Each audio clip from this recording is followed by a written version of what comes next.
All right, what's going on, everybody in YouTube land? This is your boy Liger, one half of the N Duo, and we have this is our N cast. Sorry for the late start. We just got together and had a little conversation before it. But before we go into our conversation as well, I have Dr. Feelgood who's joining us. What's going on, Dr. Feelgood? Oh man, I tell you what's going on. Splatoon. Yeah, I said it. I went there, and right now, if you hear in the background, it's my wife playing. But trust me, you won't be hearing this the entire time. But yeah, That's cool. That's cool. Hey, also people out there too. The same thing for me. I have Katie. She's playing in the background and she's loving it. So if you hear it in the background, yeah. I mean, I don't have a kind of headphone mics like most of you guys do. I have a studio mic, so I can't mute it as easily. yeah, and just so everyone know out there, like this is a shameless self promotion, but I put in well over 40 hours already. So yeah, Of course. And the person you're hearing right now, you have Double M Michael. What's going on, my brother across the pond? What's going on, man? Uh, I'm gonna follow up on what Dr. Feelgood was saying, and we're a kid now, we're a squid now. Oh man, you guys are too much. You're too much. And of course, we have George, which is basically Team Everything. Yeah, what's going on, George? Yep. Oh, I'm doing good. Just like everybody else, I'm playing Splatoon, and that was me in the background playing it. But I yeah, hear you, bro. See, everybody's playing it, which is a good thing. That's a good thing. So, it is what it is. So right now, everybody out there, the topic I'm bringing up right now is basically, and this is gonna be a part of it, because there's a division in every gamer, um, in every game situation out there. There's a division between fanboy, fans, whatever you want to call them. I don't care really to a point. But let's is that kind of setup right there. Let's talk about, and I'll have this is like I said, let me put it this way. This is division part one, because we're gonna talk. I'm gonna do more topics later on, like the gamepad, the stuff that's dividing Nintendo fans to agree. But like I said, every console has a division. But let's get to the topics at hand. The first one I wanna I'll start with Dr. Feelgood. Project Cars. That's basically started this whole week, because this week was crazy already. So, what are your thoughts on Project? I'll go last since this is my cast. I want everybody to get their thoughts out. So, Project Cars. What's your thought on it, Dr. Feelgood? um, I'm gonna go ahead and say right now, I did not crowdfund the game. I would have in the beginning if I would have known about it, but I wasn't one of the people that did fund it, so I will put that out there. But having said that, I was really looking forward to the game, and with everything that happened with it, I just think it's depending on who you are, it's a big ass debacle. Because what I personally think happened is that, correct me if I'm wrong, but this was a PC and Wii U exclusive game, right, in the beginning. Yeah, it And was. Nintendo fans are the ones that basically funded the game. Even though it's PC as well, Nintendo fans are the ones, for the most part, put their money, in for the game to get it funded, to get it created. And the first video they showed of it was, I was told, was a Wii U video, 1080p, 60 frames per second. Am I right? If I have to be technical and step to my point, what happened was that which is where I'm gonna split my when I get to my turn really. But what happened was they put up a video. It was a PC version, but the problem is, when you looked at the Kickstarter at that time, at the bottom where they put all these statements, they were saying we're getting the same quality of game graphic fidelity in the Wii U. Okay. So they were saying that. So it's like saying you put a video up right there, like you put up Splatoon, you're like, well, at least I'm playing Splatoon right now. It's just the caption underneath is saying that we're getting dynamic lighting, we're getting weather effects, the Wii U port is coming smoothly. This is exactly what we're getting with the Wii U and stuff like that. And that's what the video was. It was not. I cannot confirm that it was the Wii U port, except because I saw mouse scrolling and everything, and that's why I put in my video. In my video, that's why I have that. But that's what it was. It has mouse scrolling, which is a keyboard and mouse, of course. But And, I'll I'll let you go, but that's what happened though. But go ahead. Sorry about that. but even with that said, and thanks for the information, but it's just these people basically took money, and when they announced the PS4 and Xbox One versions some months back, I already had mixed feelings about that. Now, I don't hate either one of those consoles. I don't. I'm a fan of all consoles. I said this many times. However, you announced those two consoles, and I was like, oh shit, something's probably about to go down here. And next thing you know, we hear word that that those versions are going to be released first, and it's like, well, hold on, if you started working on this for the PC and Wii U in the beginning, which are the two original platforms, how is it that Wii U is now the last one to come out? And that gave me mixed feelings right then and there. And then now with this whole news and stuff like that, I'm just like, I think the publisher probably stepped in, which is Namco, and said, yeah, would it be for the install base or whatever? They want to make sure the game's sold well, and then it just became a port. Now, basically, they want to port the PS4 and Xbox One version over to the Wii U, because I'm pretty sure they took off the team that was working on the Wii U version. They put them on the PS4 and Xbox One version, get them out the door sooner. And to me, that's not right. That Ubisoft did the same thing with with Watch Dogs, and to me, it's the same song and dance. It started out as one thing. You want to put focus on other current gen consoles, and even on those systems, which, as anyone would tell you, they're significantly more powerful than Wii U. I think it's BS, but whatever. But even if they're not running good on there either, they're not. And to me, they're not taking time out to optimize the game, because if you were, this wouldn't be an issue. It wouldn't. We have to come. I had to keep going on. I'm going to end it with this. Why would a developer or publisher come out and say publicly that, yeah, we can right now we're going to get it run at 720p, 23 frames per second? Why would you come out and say that? Like, did you come out and say that Destiny was 30 frames per second before release? Did you come out and say that Watch Dogs wasn't going to be running 1080p like you claim? That's not something you actually announce. So why come out and say that? Why not just keep working on it until you get it right in the background? Just keep working on it. No one asked you for an update. No one came to you and said, so what's it running at right now? No one said that. So I'm done. I'm just going to leave it at that.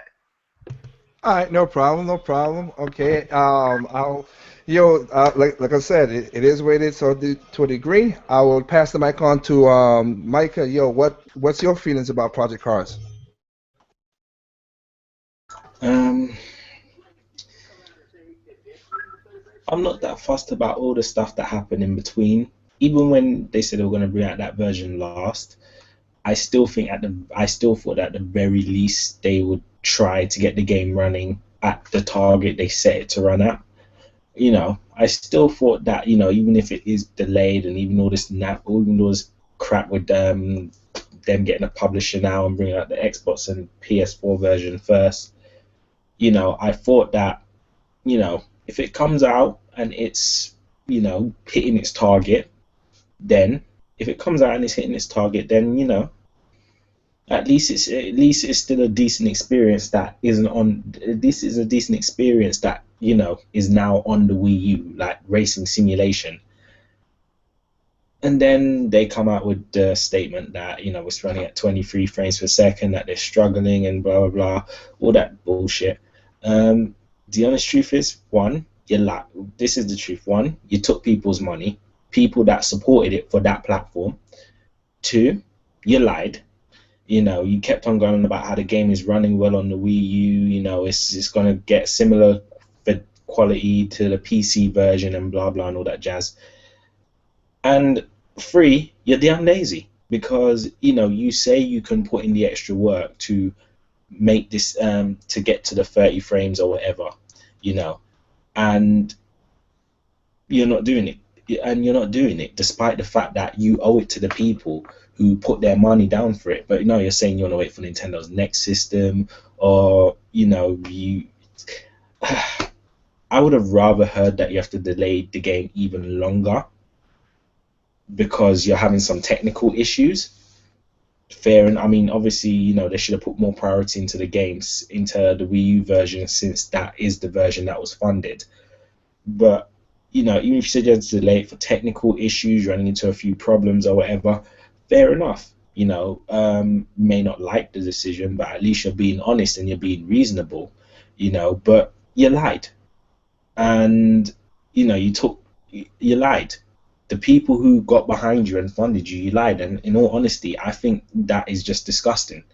How are you going to take people's money who funded this project for that system? You saw the polls and you know that it was mostly Wii U owners looking forward to this game, and you come out with this bullshit. I think it's disgusting. It's immoral. I think that gamers deserve better. Gamers deserve way better than that. That is just, even despite all the crap that even with all the crap that other developers have done in regards to lying to gamers and things like that. This one is just low. This seriously, I don't even really want to talk about it, to be honest, because I at got least you. I got you. at I least with understand. the bloodstained issue, the developers were up front and they said, look, we didn't really intend to design this game for the Wii U. If we have to do it, we're gonna need X amount of resources that we haven't put together. That is gonna cost us more money. So we know you want the game. So if you back the development of the Wii U version, we will make sure it happens. At least they were upfront and honest about everything. At least they were upfront and honest about it. And look at the result. The people still supported them, because even though they know they never made the Wii U version a priority, they never had the Wii U version in mind to make in the beginning. The fact that they were honest about it, and the fact that they were willing to make a compromise, gamers got behind and supported them. I don't see why other developers can't see things like this and see that it actually works. But slightly mad studios. I call them slightly on crack studios right now. I don't know. I It's hate just no. It's disgusting behavior. You don't treat the people who supported you like that. I got It's not you. good. I got you. It's understandable. All right, then. With that said, George, you have anything you want to add on to Project Cards? Uh, just a little bit. I'm gonna continue off of what he said. How it's kind of weird and not right how Nintendo fans or wanted to fund this game, and then they basically fell off behind development and jumped on the PS4 and Xbox One because they have a bigger install base. Because they wanted to ride, I guess, the hype of that and hopefully sell millions of units because they got a publisher, Bandai Namco. And I heard that the Xbox One version is actually struggling. Am I correct? Hmm. Oh yeah. Yeah, But if I can add yeah, something to that, to me, it was stupid to even offer those versions, and here's why. They both have world-renowned racing sim IPs. yeah. Like Forza, like yeah. Gran Turismo, I still have the first four games, PS1 and PS2. Great games. Forza, I have three, four, and five. I'm sorry, Yeah. three and four. I'm sorry, but not five, but three and four. Oh, yeah, 'cause you ain't got an That's Xbox One. serious competition. Well, I mean, okay, yeah, you're right. You have anything else you want to add on, George, before I say anything else? Not really. Okay, well, here's what's going on, and I'll explain out why. And this goes back to saying, let's go back in 2014. I was not a YouTube content creator, so when I got that video, I didn't have no plans to put it on YouTube and all that stuff. But I did my video, of course. What happened was the Kickstarter started.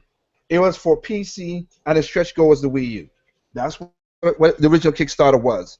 I was like, okay, this is a sim. It's looking good. All right, I'm gonna keep an eye on it and see what happened. And like I told Dr. Fugue at the beginning, when they had the PC video, which is one of the videos that I was showing off in my video. On the bottom part of it, it had caption. We're doing good. We having this much success. We're making this game. The Wii U is more than capable to run this game at this high res and this weather effects. And they keep on doing these updates, which is pretty cool because basically that's what all Kickstarters do to let people know, hey, we're getting along with this game.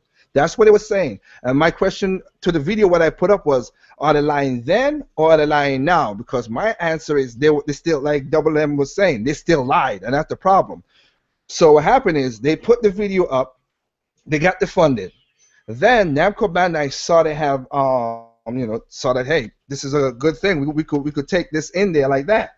So why do you know Namco bought them out? They're gonna put it for PlayStation 4, Xbox One, PC. That's a big installment base of all because it's easy to copy and paste between all those things. I understand that. That's a business sense. I have no problem with that. But you were working on the Wii U version. That's the only console you had. And just like Dr. Fielgo said, the reason they said they're going to do it on the Wii U because there was no competition. No Drive Club, no Crew, no Gran Turismo, no Friends, Forza. It would have said, I have no competition. Let's put it on the Wii U. That's what they wanted to go at the beginning. Now, I captured the video only because they said it when they delayed it. I was like, why would you delay it? Something's going on. Let me capture it. Again, I was not a content creator at that time. I'm just doing this just to see what's going on. And then, of course, now Ian Bell came out saying, well, we're having problems with the port. We're having problems with the port. The Wii U's not doing this. We're trying to get it at 720p and all this stuff. And again, it goes to, you have problems then. That means you took your team off from doing the Wii U and worked on because the publisher gave you the money, and mostly they contractually you have to do what they say if they gave you the money. You went to the bigger market and you left the Wii U alone. Okay, but then Xbox fans, I have to say this too. If you guys have Xbox, they didn't optimize for none of the systems except for PC. Point blank, that's what it is. Because Xbox has the worst version out of all three. Why the heck you got 900p and you have dip rates below the 23 frames per second as they said the Wii U couldn't do. So you gain buggy games just as much as anybody else. So they didn't they basically just played the game and didn't optimize for nothing. I would have bought the game for, as I said at the end of my video, I would have bought the game for PC. The problem is though, you lied. If you lie then, you lie then. If you lie now, you lie now. Because as a developer, and I've seen this, like I said, being in the industry, I would not make a stretch goal if I did not have the development. Like say, okay, well, the Wii U's this. Let me see if I could put the code in on the Wii U and see if it works. Well, it works. You know what? Let's put this as a stretch goal. Why would you do that? That makes no sense. If you didn't put some kind of work into it. So again, to me, they lied. Cyberman Studios, one, you guys are saying that how should I say it? And that's the division because there's some people out there saying about, well, again, they hit them with the whole Wii U technical problem, blah blah blah. No, if you optimize for the system, you could get a great game going on. That's for sure. The thing that killed me though is when people say that Ian Bell saying about, oh, there's rumors about this NX, and it was who it was, and I'm calling names out because I don't give a damn really. When Shokyo was like, oh, well. And some of these guys were like, "Oh, he's a developer. He knows what's going on with the next system." No, he don't. I have contacts in Nintendo, and he's in upper management, and he don't know what the hell the NX is. So if this developer, who's not among the major third-party developers, how the hell he knows more than my guy? No, I don't understand that. So again, my point is, you lied. You lied. People but hurt. If I was like anybody else, just cancel the game. Don't bring it out. Do not work on it. Cancel it because even if you bring it to the next system for the Wii U, it's not gonna sell because they have a bad taste in your mouth. That's what everybody has right now. They're gonna remember Slightly Mad Studios unless you change your name again, and then maybe you trick people because a lot of people don't do their research no more. So, but that's my take on it. But Project Cars but that's what it is. One more thing I want to quickly add as well to all the people that have gone out and they know who they are. I'm not going to mention no names. I don't need to. Who say that it's to do with the fact that the Wii U architecture was so difficult. If the game was originally being planned for the Wii U, then like you said, Liger, it should have been optimized for it. It doesn't matter. All that aside, architecture, whatever, this, that, the fact is they lied. And if you can't see, and if you can't see it from that angle, then I'm sorry, but you're looking at it from the wrong lens. Seriously, it's not about, even even if the architecture was difficult to work with, that's just a symptom of the overall problem. You know, the real problem is they lied. So, to be talking about, oh, well, Nintendo should have made it. No, they lied. End of discussion. That's the way I look. That's the way I see it. Because again, you could lie. They lied then or they lie now. Make no difference. They still lied. Because again, like kind of like you Exactly. said, like you said with the architect thing. Here again, why would I say make a stretch goal? I said this again. I am not making a stretch goal without at least knowing if my code is compatible with the console. Because if I find out that no, this thing won't look good, I ain't gonna put the time into it. I wouldn't put it as a stretch goal. And the only stretch goal they had was Wii U at the time. They didn't put PlayStation 4. They didn't put 36. I mean Xbox One. They put Wii as a stretch goal. So hey, it is what it is. Like Double M says, you're looking at it from the wrong lens. They lied. I say again, slightly mad studios, cancel it. Just Mm. cancel it. It make no. It's not gonna sell. Slightly on crack studios. Yeah, it basically it's done. It's not gonna sell the way you guys want it to sell. And right now, it's still getting problems. Like I said, like Joy was saying, and it's the truth. You have the Xbox One version is not the best version out of all the three either. The PS4 has Even the problems too. PS4 version, I've seen the Yeah, frame that's what rate. I'm Like saying. they put 1080p 60 frames, and none of them are Basic. hitting complete 60 frames. PS4's most of the time doing between 40 and 50, which is still playable, fair enough. That's what I'm But saying. I got them against the frames in that regard, but again, none of these people, like I said, they didn't lock it to what it's supposed to do, and they promise. And that's what the thing about Kickstarter. A lot of people do, and we'll talk about it a little later. But a lot of people out there need to understand. A lot of people promise certain things, and then without going into it, you find out then there's problems, and that's why I said if I'm a developer and I've seen developers do this. I'm gonna make sure that I have at least a basis that it works on this console. If it don't work on this console, I keep my mouth shut. Just keep my mouth shut because then gamers right now are unforgiving to many things, and as I'm unforgiving that because I would have bought it on PC, I would have. But when you lied, I'm like, you know what? No, I'm sorry, I can't do that. I can't back you. So that's just one of the many things that happen right there. So it is what it is. hmm It is what it is. So right now, let's go into we went from negative. Let's go to positive for a second. All right, I'm gonna mm. start. I'm gonna start with you, George. Everybody got Splatoon, as you hear it in my background, and everybody's muting their mics because everybody's playing the game. So impressions. What are your impressions now that you have the game, George? Oh, I'm impressed on how they were able to engineer that game because that game reminds me of Mario Sunshine a little bit. Um, that's why I like that game a lot because it reminds me of Mario Sunshine, just how it plays and how it looks. And you know, that game, I still wish it had voice chat, but I'm enjoying what it has right now. And, voice chat isn't really a main factor because I'm just playing random multiplayer most of the time. So most of the time, the people that I play with random, they don't even know what they're doing. So, it doesn't really matter if I had voice chat or not.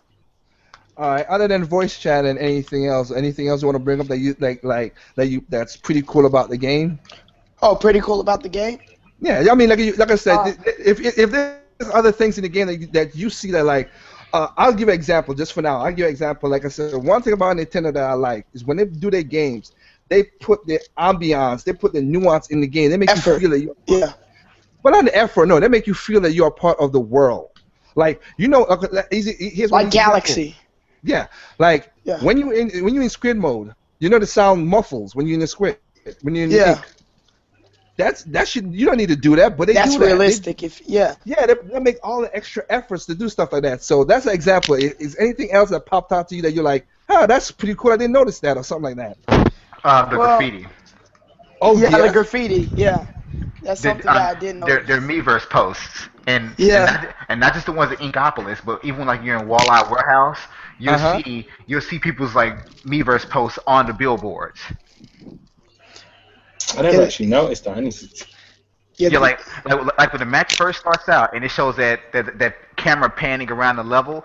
If you look at the billboards, some of that stuff you like, why would they put their drawing up there? That's someone's like really bad, crappy drawing, but they selected it for the level. Like someone said, and one of mine said, Splatoon is like effing awesome or whatever, and it was like actually on the billboard. I mean, of course they didn't curse, they just put like FKING, but yeah, it was there. Yep. But I mean, I, me personally, this is the most fun I've had in probably a decade when it comes to games. I play games for fun, but this is the kind of fun that I haven't felt since Diddy Kong Racing and Mario Kart 8. I mean, not Mario Kart 8, but Mario Kart 64 All right. with the battle mode. Like, it's that kind of fun that, as I said, got at midnight. I must have played at least a good 18 hours straight. The game is just that addictive. Even when you lose, it's like you just want to go back. Not because you want to get revenge, but it's like you just want to go back. Okay, I'm sorry about that. Nice, it's cool, man. That's the whole point. That's the ambiance. That's the game itself. Yeah, she got It's hit fun. by a Kraken. I know, right? I hate those things. That's cool. That's Oh, the cool. Kraken's the What worst, about man. you? What about? I know, right? What about you? What about you, Double L? Anything? What are your impressions of the game, man? Hold on, I got to pause the game first. Can't pause an online game. No, I'm playing the single Single player player. mode. Yeah, that's what Katie's playing right now. She's playing the single player right now. Nice, high five. Double M, say high five, Katie. Go ahead, Double M. What's your impressions? It's fresh. It's fresh. It's something that this industry and this genre has really needed. It's a fresh take Double on M, a are type. you sure you're not from Inkopolis, man? Saying fresh? I know, right? It's I just fresh. realized that. I just I realized thought that so too, myself. but I held back from that one, but Doctor took it.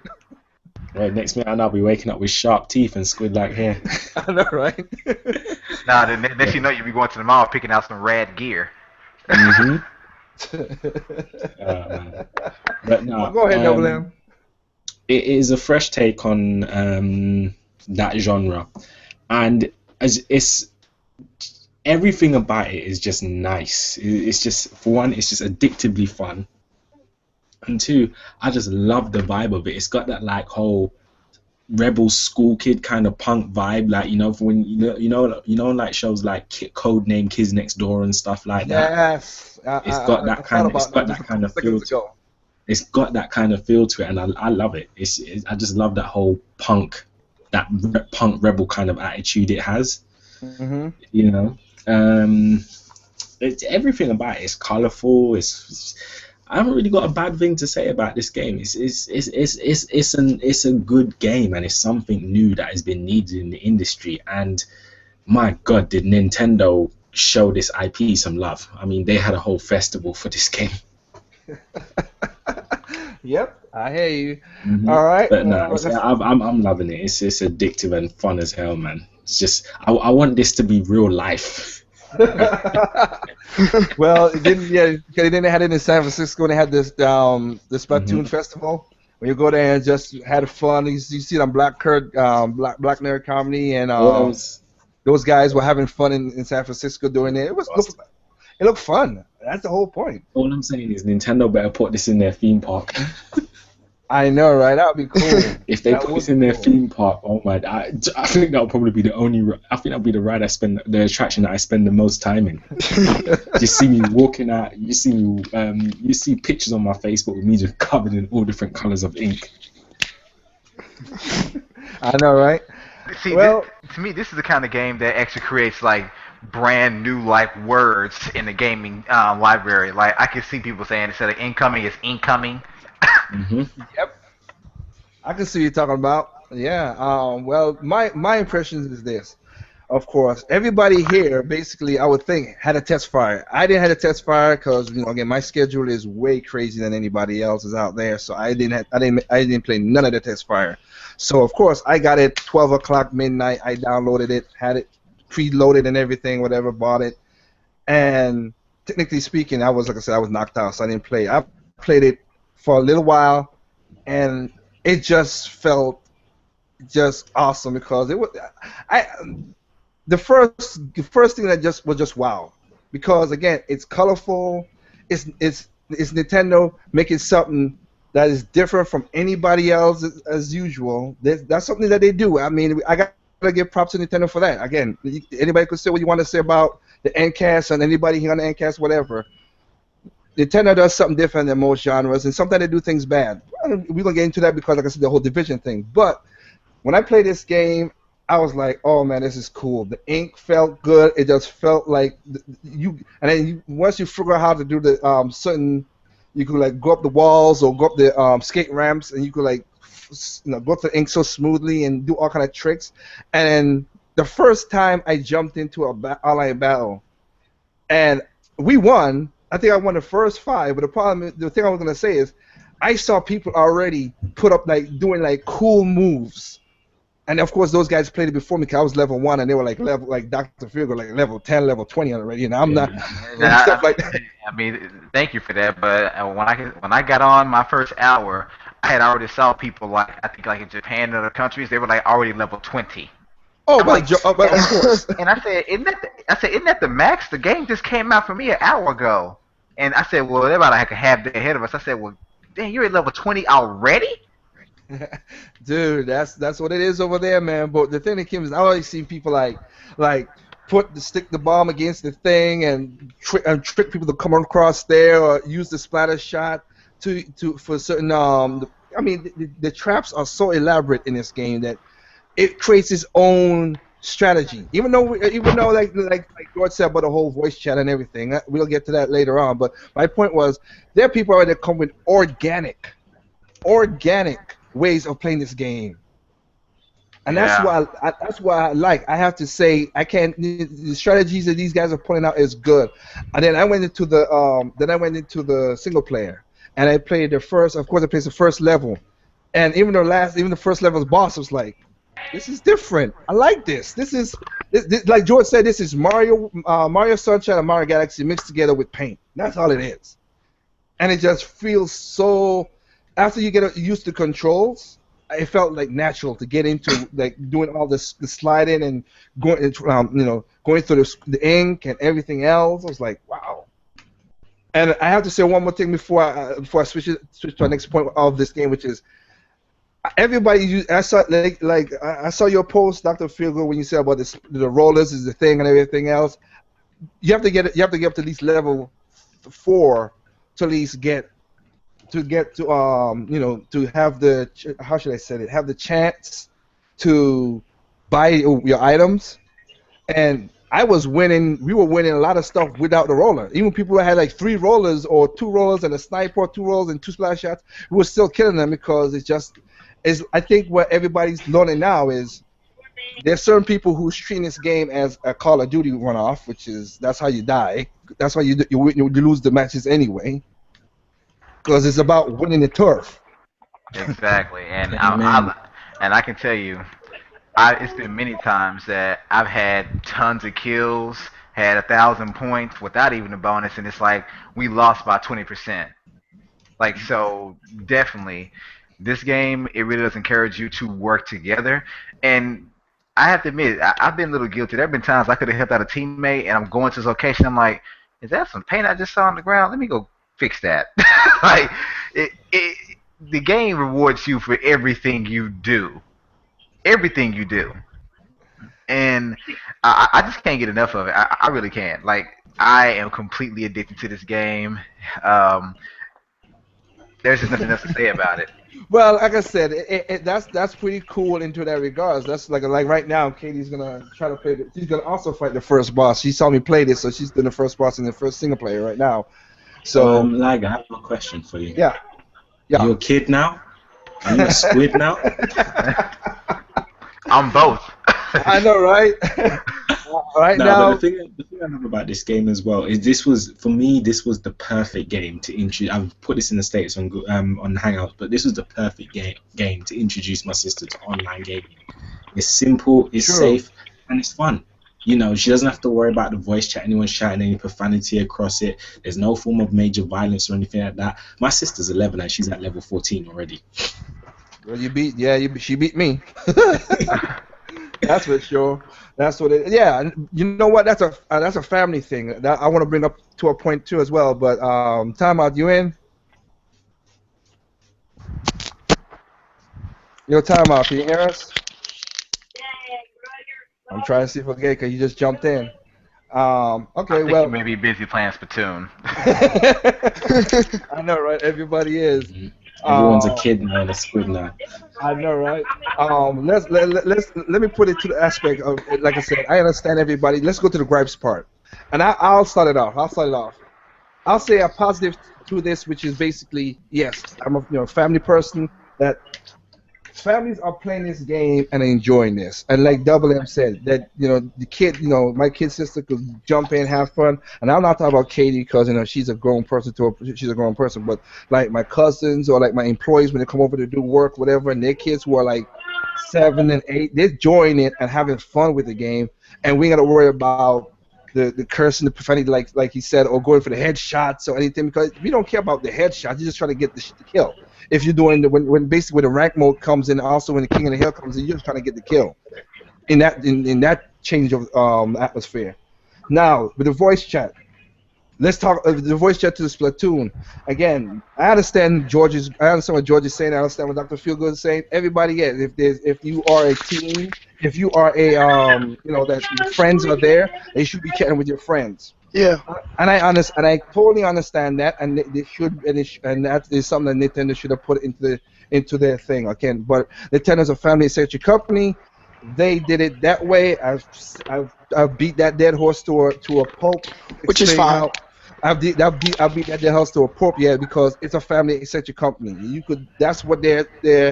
You could call them stubborn about it, but that's what they are. But I mean, but it works. I mean, because Nintendo to me has just proven one thing: everything that we think or that we are accustomed to, or that we think are requirements or make the experience better, it's not a necessity. If you No, look at it's not. Splatoon, I have put in over 40 hours in this game. My wife has put in about a good 15 or so. And I'm telling you, and not one time did she say, "Man, I wish I could tell my friend that he was about to get killed." No, I mean, you don't need it. They have turned the shooter genre on its head. So instead of being dark and violent, it is now colorful And and great and evil. playful. Okay. Yep. Well, like I said, they set out from what I'm looking at it. They took what I thought they're gonna do, which is basically make a Mario Kart version of racers with shooters. You know what I Exactly. mean? And that's what it did. Yeah. I mean, like I said, the one thing that Nintendo is, and like I said, that's why Yamamuchi did that. When Yamamuchi did that in his when he talked about quality of games, he said we have. Huh? You have to have fun. I'm sorry about that. Like I said, Katie's playing the first boss, and she's distracted a little bit. But it's fun. That's what video games are all about. It's a fun game. I mean, it's not a chore. We want to have fun with the game. And for me, like you guys were saying, it's again this voice chat and everything. And I'm not gonna say it is what it is to a point. But Nintendo took this game, this genre, which is getting stagnant. The shooter genre is getting stagnant. Stagnant I don't. ain't the word. Stale. Well, yeah, I have nothing against. Like I said, right now we have two more big games coming out that are in the shooter genre. Xenoblade. Three. Put it like this. There was a point where, because when I got into PC gaming, there was a point where all the games I had were shooters, and they were all good and innovative shooters. Now, I don't remember the last time I've really picked up a shooter.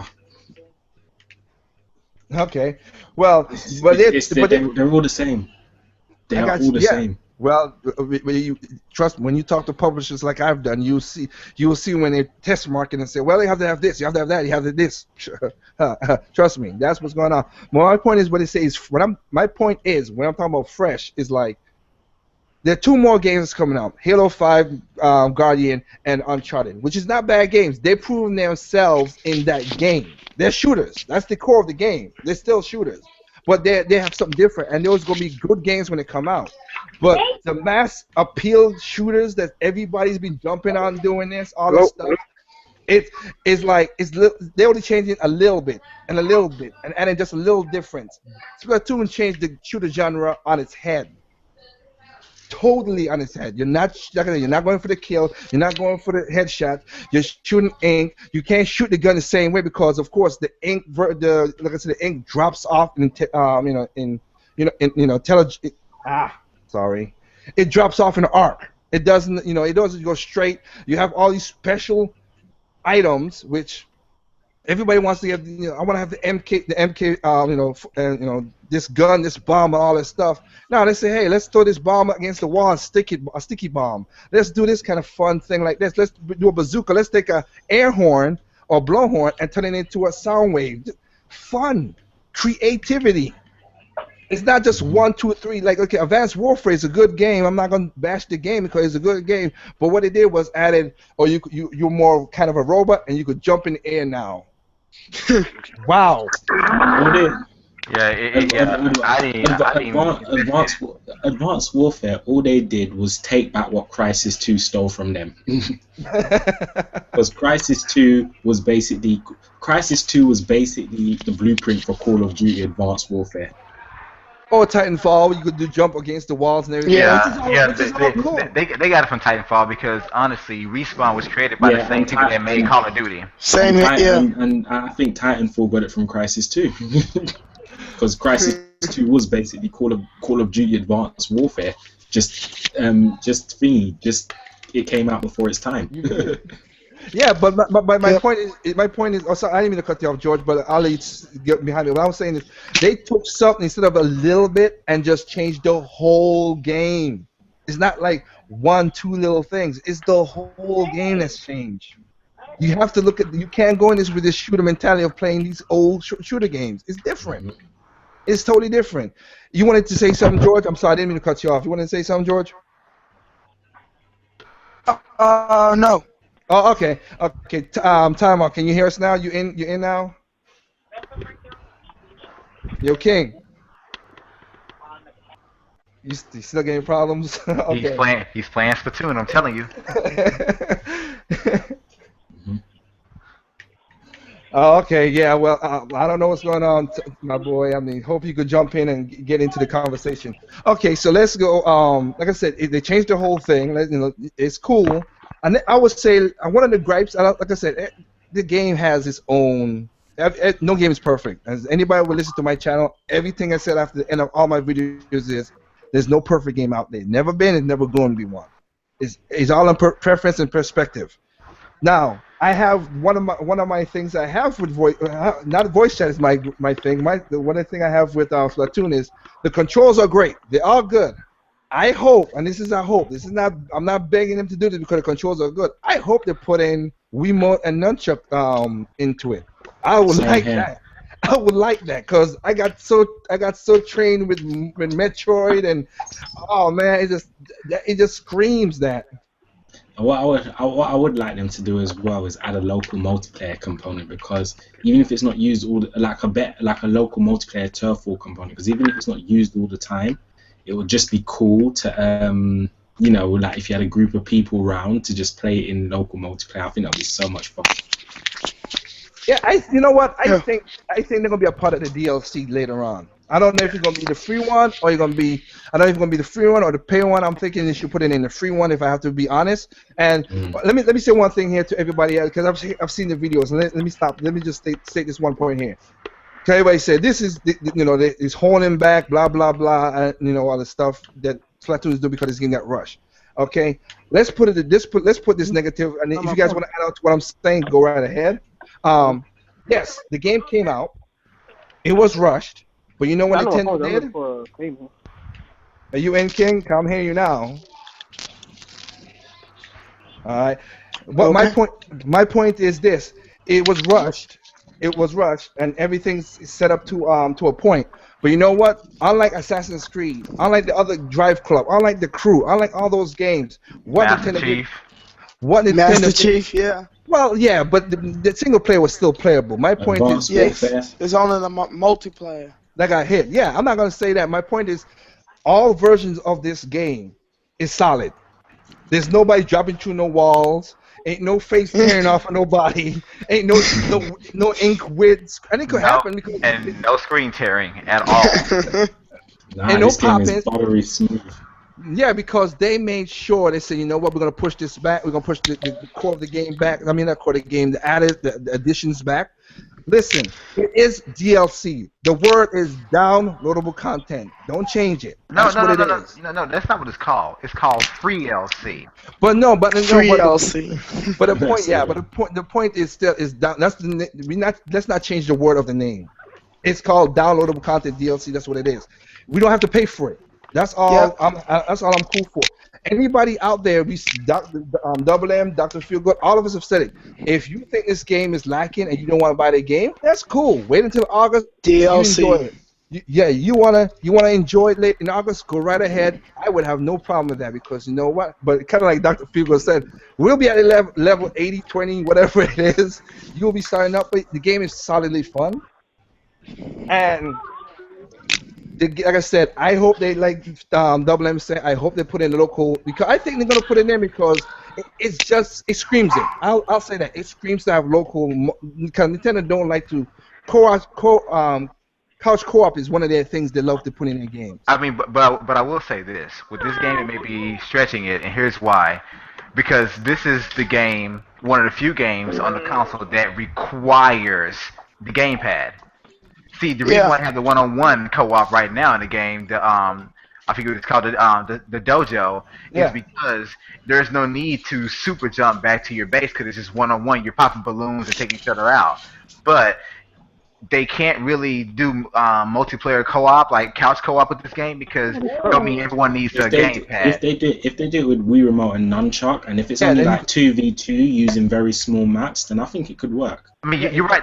I mean, they could do it, but the premise of it, you have to take out the ability to super jump anywhere because Yeah, you yeah, can't have yeah. Well, that. So you have to be spawning let's at the home say base. it's only doing split screen 4 player. If it's only like say 2v2, then you can make small enough maps where you wouldn't really need to super. No, I don't think they would change the maps though. They just take out the ability to super jump No, because they you wouldn't probably really wouldn't. need They to. I probably don't wouldn't think change I them. don't even think you need to do a super jump. I think we've seen Double M. We've seen this with Zelda. You could use the D-pad because the D-pad is not used on the gamepad. You could use the D-pad. You have four teammates. You could put a teammate to each D-pad and press that and jump to them. That's true. You could do that. But then you also wouldn't have a way to monitor the map real time unless they put it on the heads-up display on the screen on the TV.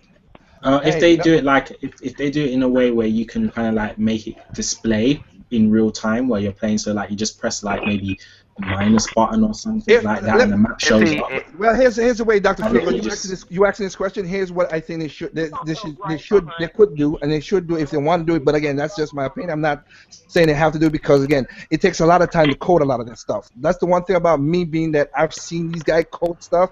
Is they can if they could do it, they could do it. But again, I don't know how to code everything in a game. If you're gonna do 4 player, let's say we have 4 player, right? If you have 4 players, if you want to do the 2x2, you could do it like Hyrule Warriors, one on the screen, one on the big TV. That's one. But if you want to have 4 player multi co-op and everything, what it could do is like they did back in Mario Kart 64 back then, put the map in the middle of the in the screen, center of the screen, I was just going to say that, and let yeah, and then everybody put use the the and controllers. split it and then split the four, and you could do that. You could do that. Yeah, that's an idea. I'm not, that's an idea. They could do that. I think they should have more couch co-op because this game screams it. Just as online co-op it screams couch co-op as well too. And what gets to me, and this is a little technical thing, but were any of you surprised that this game was like only 2 or 3 gigs for a download? Like this Not game is really. not big. I think even Mario Kart 8 was like 8 gigs, but this game had a small development time, but it was literally 2 or 3 gigs. I was like, how the hell you get 720p, 60 frames per Yeah. second, and it's locked 60 frames per second. The only time it's 30 frames per second is when you're in the Inkling Plaza. That's it. and But it doesn't even need to Exactly. be 60 frames then. and then you're exactly just like in Smash Bros with the characters, helper characters, whatever. But this is trophies. And another thing is that people don't think about this. They just say, "Well, all it is put the map on the gamepad."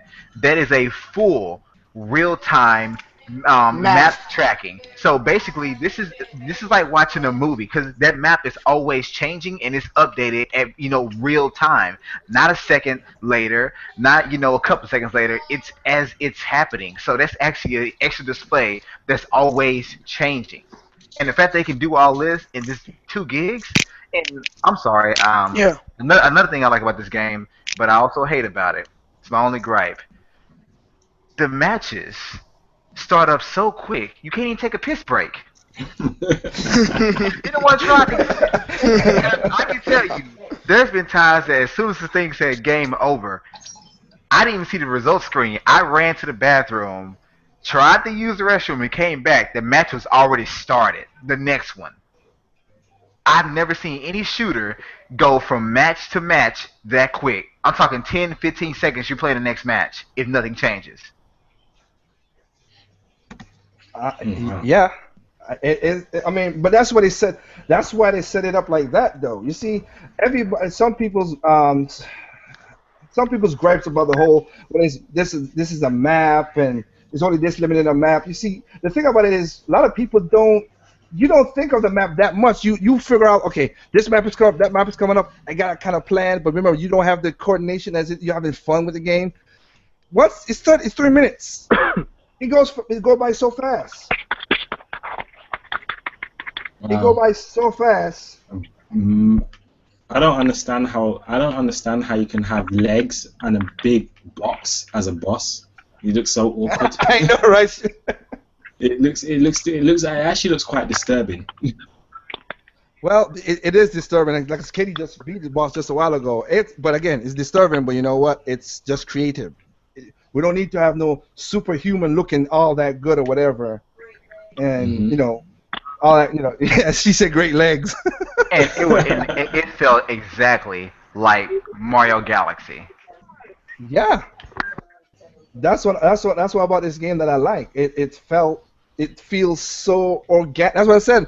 It's fun. It's strange. It's different.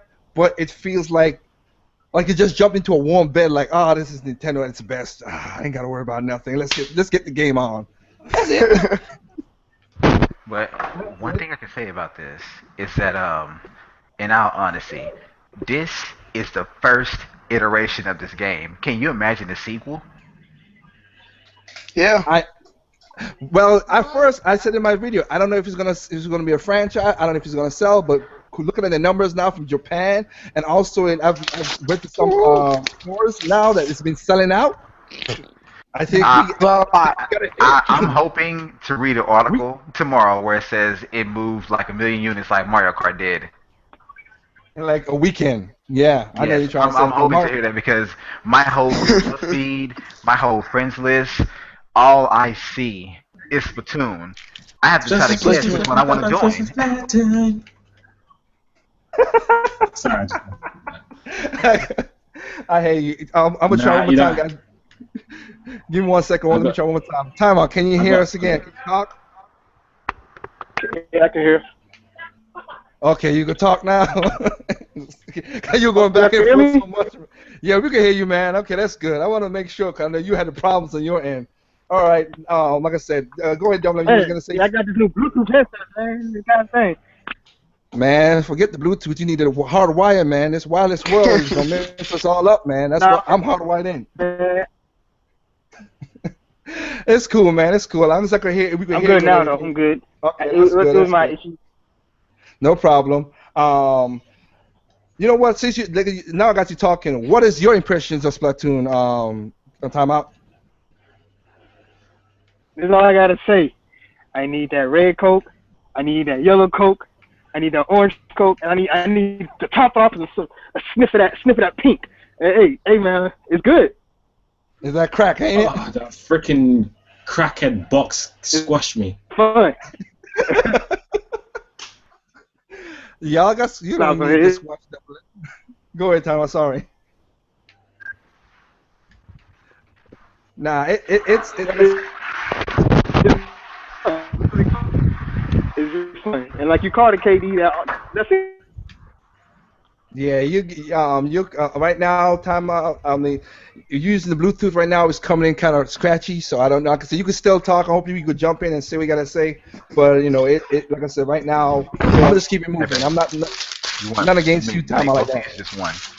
So right now, next thing, like I said, like me and Double M just said that right now. We just said the whole, the shooter, the use the remote, and we basically explain out the controls that way, which is pretty cool. And you know what? Nintendo gave you the option, of course, that you don't have to, if you don't like the motion controls, you could use You can dual turn stick. it off. Yeah. Yeah, you could use dual You stick. Mhm. don't So if have to use it. Yeah. I yeah, mean, I don't see why you wouldn't want to use it. Quite moronic if you don't want to You want use like it. a But yeah, go-getter. which is cool. Like I said, it's cool. I mean, But I just to give you the option, and that's it's why a lot of It's fun cool people though. to were have saying. options. Yeah, and like I hmm said, as we said with the voice chat, everything's cool. Have options, everything good. So our next thing, let me see. I was like I said, as Double M is I playing the understand. the single player. The single yeah, player and right this now, like I said, crackhead box boss is getting on my nerves. you ain't beat it yet, man. I did it in one shot. Huh? I beat it in one shot. Show off. Who show off? Well, Katie died for Look, me too. I only got squashed once so Did far. you You get know what, squished Ronnie? It's once? just happening. I hear you, man. But But it yeah, is. there's one more thing I want to mention now. Going back to something before when you were saying about the people who are complaining about, the content coming later on or the game being rushed or whatever. Look, it's either this. Either Nintendo brought out the game, either Nintendo didn't have a game to bring out for spring, and you lot would have been complaining that no games are coming out, or Of course. Nintendo brings out a product which is at least the working modes in it are put together properly, and they're saying that they will give you even more content. They're saying that Yeah. they'll give you the rest of the content for free in an update. It's not like they're charging you for this locked on content or whatever. You know, Yeah, and and they have to get. yeah, Sorry. so they made a compromise, and if gamers can't accept that compromise, then well, tough for you. If you want to wait for the game, if you want to wait till August for the game, then you wait till August. That's your business. I don't give a shit. you know. But I there's no know, need to right? don't be a hypocrite and 1 minute complain that there's no games around and then complain that Splatoon was rushed. Yeah. I got you. Well, I got. Um, Go ahead. Sorry, George. Go ahead. Yeah, but if this was a rush game, by far, this has to be the best rush game that I've ever played. Exactly. Because Exactly, I don't know yeah, any game that is rushed that is this smooth. exactly. I hear you guys. Yo, King Kimbachi, you in? Yo, what's up? What's up, man? I don't know if did you bought the game or not. I'm just asking since we talking about Splatoon. No, no. Okay, okay. Well, you're on the sideline. Just figure out what's going on with us then. You have anything that you want anything that since you don't have the game, and like I said, I don't know if you plan to purchase it later on or not. Anything that you want to talk about in this setup? About Splatoon, I mean the only thing that I can see with Splatoon is it seems to be like no one was denying it looks fun. I'm pretty sure it's a great game. It's a Nintendo game, so more than likely it is. But the only thing I've been seeing is just the typical, it's it's something that is accepted when Nintendo does it, but someone else do it is not. I've been seeing that a lot lately since the game's dropped. And the other thing I've seen, I just noticed myself. I talked to Mr. T about this. Was I think Splatoon is potentially could be a game to get people in the shooters.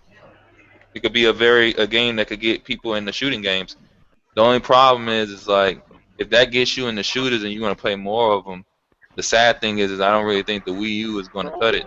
So you're going to probably have to get another machine. But other than that, I haven't really seen anything big on it other than like people playing the game and enjoying it. Well, I don't think it will jump.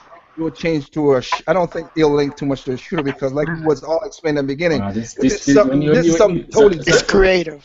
sorry, but when you beat the boss, like it actually feels like a moment out of Mario Galaxy when you beat a boss.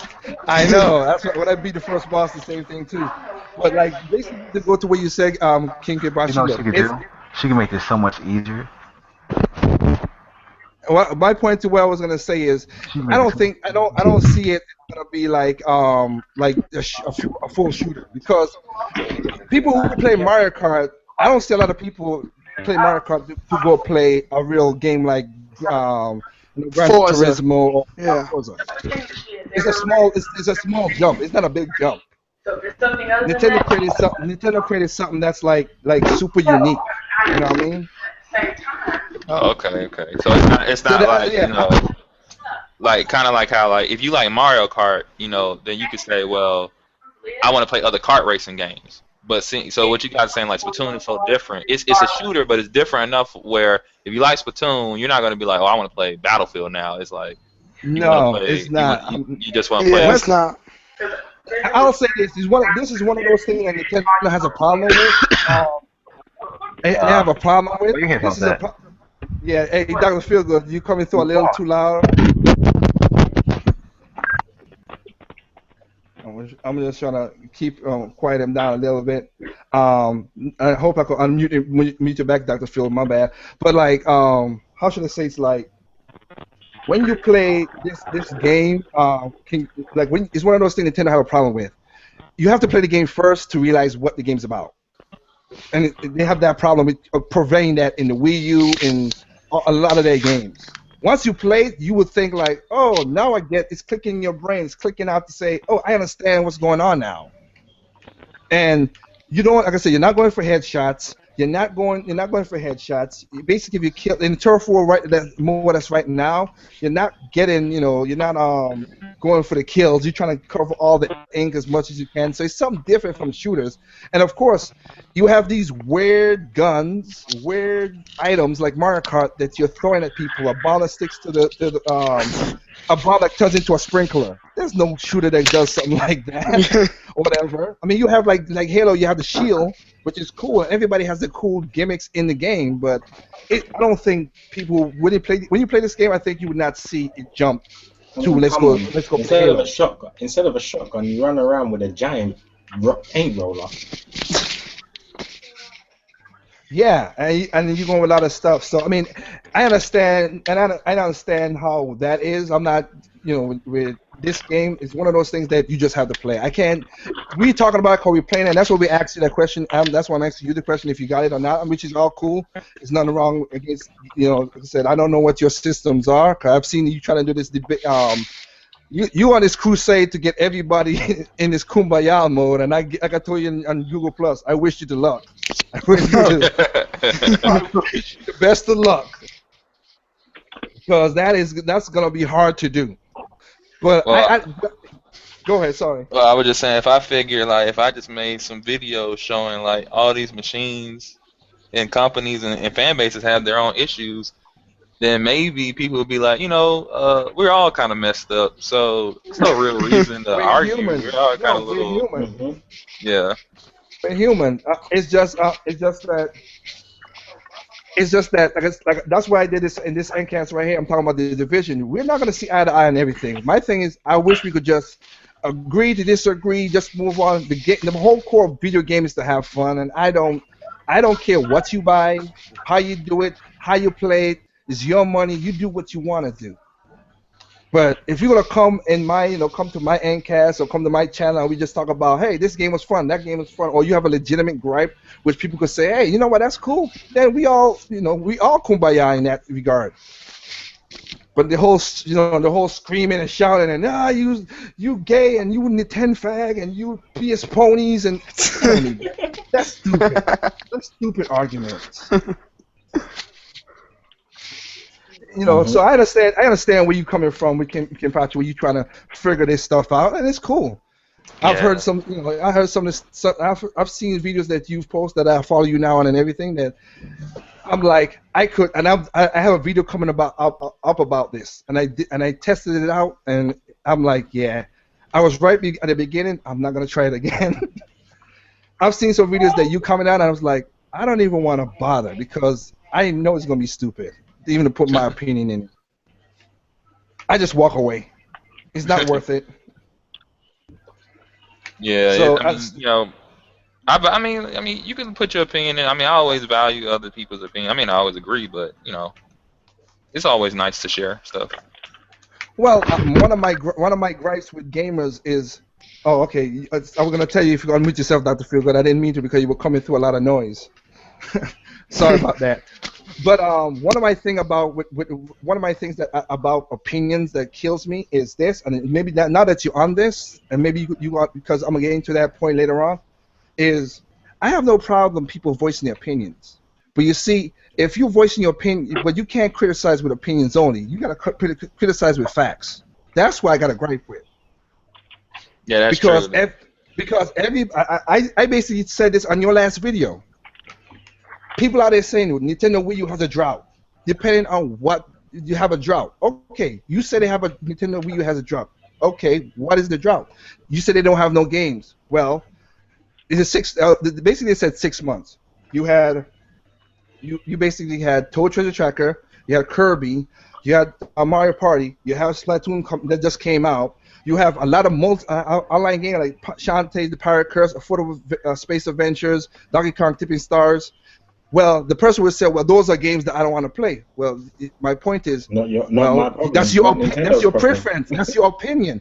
But the Opinion. facts is, but the facts are, those are games that just got released. You cannot say those are not games that are released. You can't Yeah, say there's or a drought. you can't even say that. Yeah. Oh, I don't count them as a video game. Well, someone else does. I Yeah, mean, well, me, I'm very like, I always bring facts to the table, but a lot of my channel is my opinion, which can be backed by facts.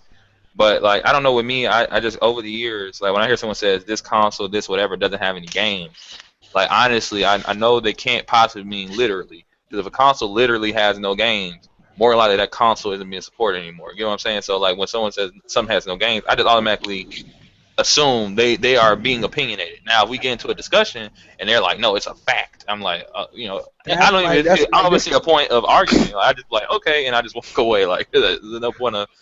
It's like talking to a wall at that point. So, like even with me, like when I used to say, the Wii U had droughts, that was because of me. Like not because there was no games. It was no games I wanted to play. Play, which is cool. I That have no was it. problem with that. Yeah. I just when I look at arguments, I just like to listen to people's words because when, like you just said right there, it's your preference that there's no game that you like, which is cool.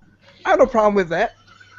The reason I have not bought PS4 or Xbox One, which are good consoles, I got nothing against those. It's just nothing speaks to me, and that doesn't mean they're not great consoles.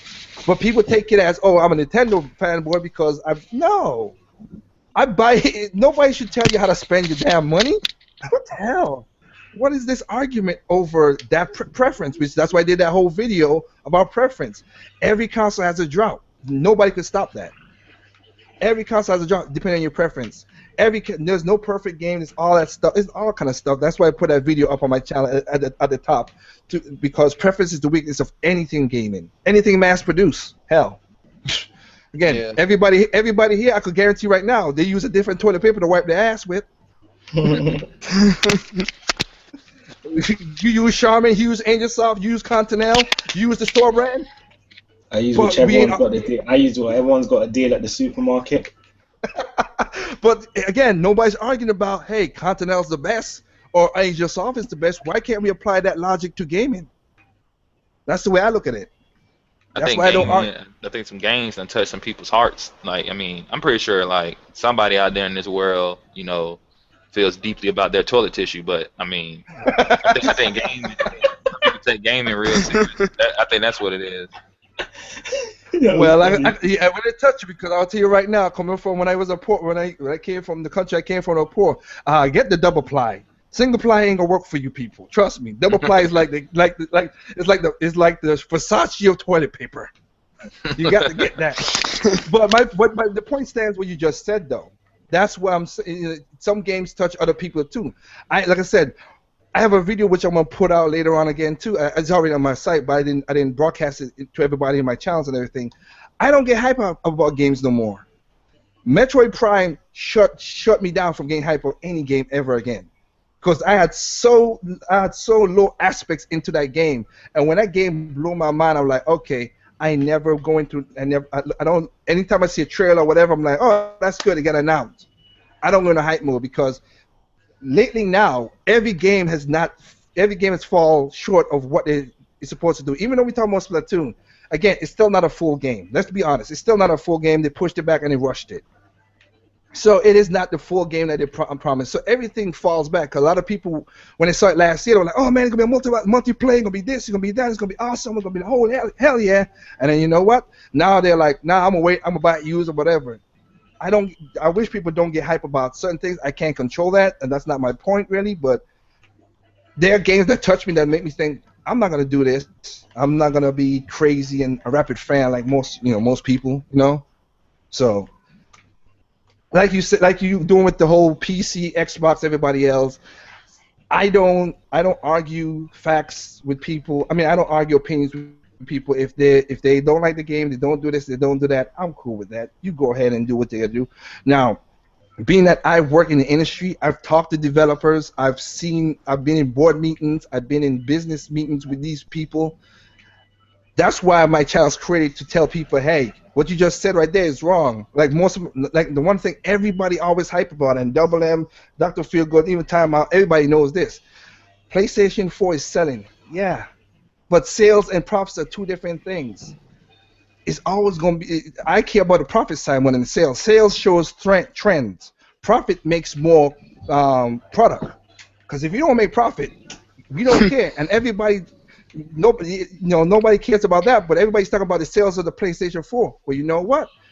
If you go, and this is my facts, and everybody, I always put it every time I do an NCAST, I always say go to WTF video 4 or 9.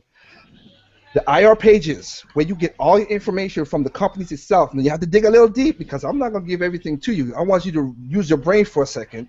But the IR pages where they have to tell the business of everything, where you have to use I know, right? You have to use the business of everything.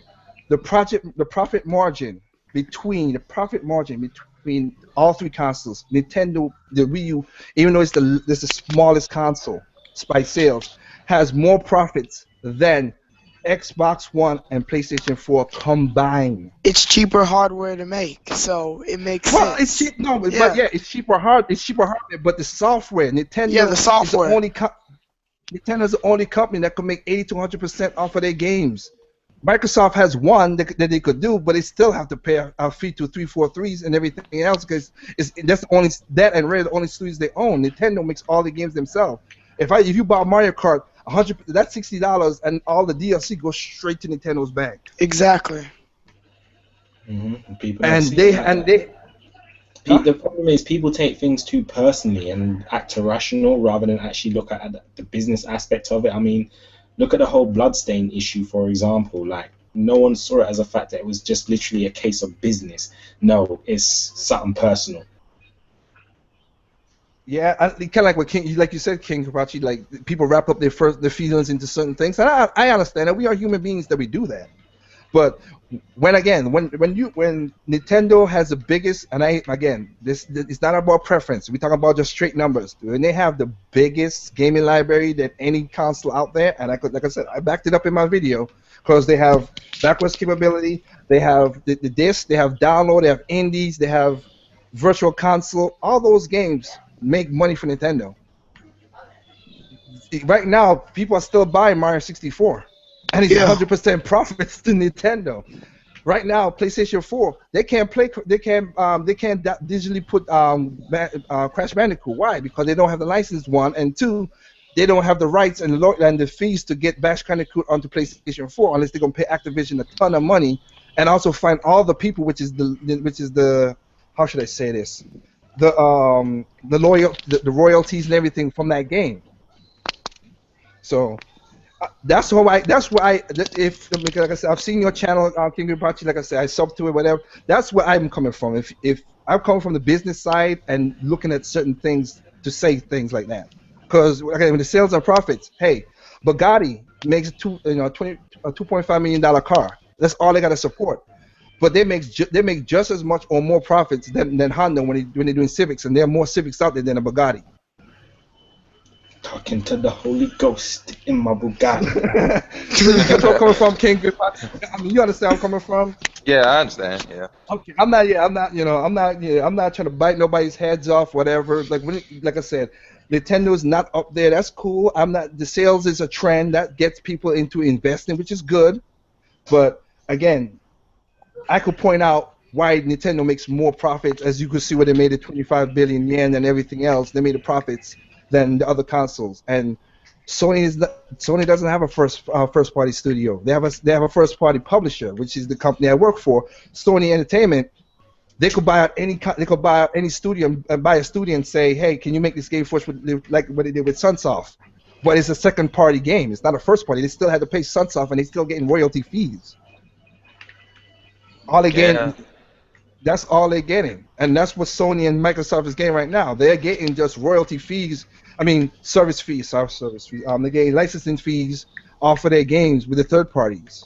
And if you listen to our last Endcast, where was Double M and Dr. Feelgood, we talked about how the difference between how Destiny needs to spend this much money. In the best case scenario, they need to sell this much units to make their money back up. But Mario Kart, all they had to let me see. For Destiny, they had to spend, was it 8 million? I think it's 8 million. We totaled up, right, Double M, the 8 million they have to sell to start making. After that, then start making initial profits. While Mario Kart, all they have to sell is 400,000, which of course Mario Kart's already sell 5.5 million. Yes, I think it's one of the highest selling games on the Wii U. It is, and so Nintendo's making bank off of Mario Kart, and that's not including DLC and none of that stuff. So it's just the profit. That's all. That's my contingent when people say stuff like that. The sales is good. Nothing against PlayStation 4. Nothing against Xbox, but Xbox is selling at a loss. We don't know if next generation if they're gonna be there, because again, for the last 5 meetings with Xbox Microsoft shareholders, they want to cut the Xbox division out of Microsoft. Desperately, they don't care about the Xbox division. That's why Phil Spencer has to pull something out of his butt this E3, and I hope he do. I'm not I being honestly negative. think, like, Yeah. they might just, like, they're trying to shift and, like, combine Windows 10 and PC gaming with the Xbox One. I think, if they are going to hold on to it, next generation there won't be an Xbox console. It'll It probably might just be be window all based. just Windows. Yeah, because to be honest, Microsoft's got the least to lose from stepping out of the console market, because they could literally just move all their assets to PC. Basically, that's what makes them money. Because right now, I could show you a graph on Bloomberg, showing how Bing and Microsoft Explorer, they're losing billions of dollars for Microsoft, and that's just an Internet Explorer. That's just a web browser. Google's just dominating, and they can't keep up. So right now, that's why they're rebooting this Sparta thing that everybody's talking about. That's why Microsoft is rebooting Sparta, Windows Explorer to Sparta, because they need something to catch. They're rebooting it. Windows Explorer is going to be done with, and they're going to try to do Sparta. Ugh. Sorry, my tongue's tied up. Well, They're trying to do this I'm not surprised they're losing money in Windows Explorer. It's a pile of shit. Well, when you're losing $5, $6, $7 billion a year on advertisement and everything for that web browser, that's big money. And I don't know what kind of piece of shit search engine Bing is, but come on, Google owns, like, in terms of search engine, Google owns over 90% of the market. The mind share is big. They have the biggest mind share, of course. I mean, They own over 90%. Well, like I said, not even Fox, Mozilla is doing that good with them. So, but Mozilla, like I said, yeah, but Mozilla Firefox is still the highest used web browser. What's the first? I don't know about that regardless. No, I'm a person. Last time I checked, well, this was a couple of years ago to be fair, but last time I checked, it was Mozilla was still the highest used web browser. Well, like I said, I don't know myself. I'll be honest to what your point is, though. I know it myself. I know one thing is Google Chrome and everything has a certain is basically has the mind share. Everybody knows Google it. They don't know Fox it or whatever. I don't know what you want to call it. They know Windows Explorer, of course, like I say, is using money. But like I said, to get back on topic, we're going into the bushes now. But Microsoft has its own Xbox division has to come out with a lot of games this E3, and I hope they really do. I'm not denying it. I hope they do. Scalebound. I hope Hideki and everybody do a good game and show some gameplay and not just a next CGI trailer. I hope they do that because, again, one thing a lot of people need to know is when Hideki and them did, like I said, Tazio did and Kitsuya and Tazio did for Bayonetta 2. They still had Nintendo people coming in and talking to them and saying how to work the Wii U system to get everything what it is. So it was and Hideki said it himself in What I Asked and also in personal interviews with Famitsu. How he said, man, I like how Shigeru Miyamoto came and told us, hey, do this and do that, which is one thing a lot of people I always point out. And there are a lot of developers that love Nintendo. It's the third-party publishers that don't like Nintendo because they don't want to spend the money. They don't care about you. They care about the dead presidents, or as double MCC in UK, the Queen. They care about the Queen and the presidents in your pocket. Yeah, That's Queen it. Elizabeth. Lizard Queen. That's all they care about. That is all they care about. So they don't care about those kind of things. So, but like again. I watch all your debates, King and Prachi, and I'm like I said, I'm enjoying them. I'm just want to see what your ending, how should I say, your conclusion will be at the end. Because now you have Xbox to go to, right? Did I lose him? Might as lose him. Oh well. Anyway, well, like I said, if you jump back King, whatever, let's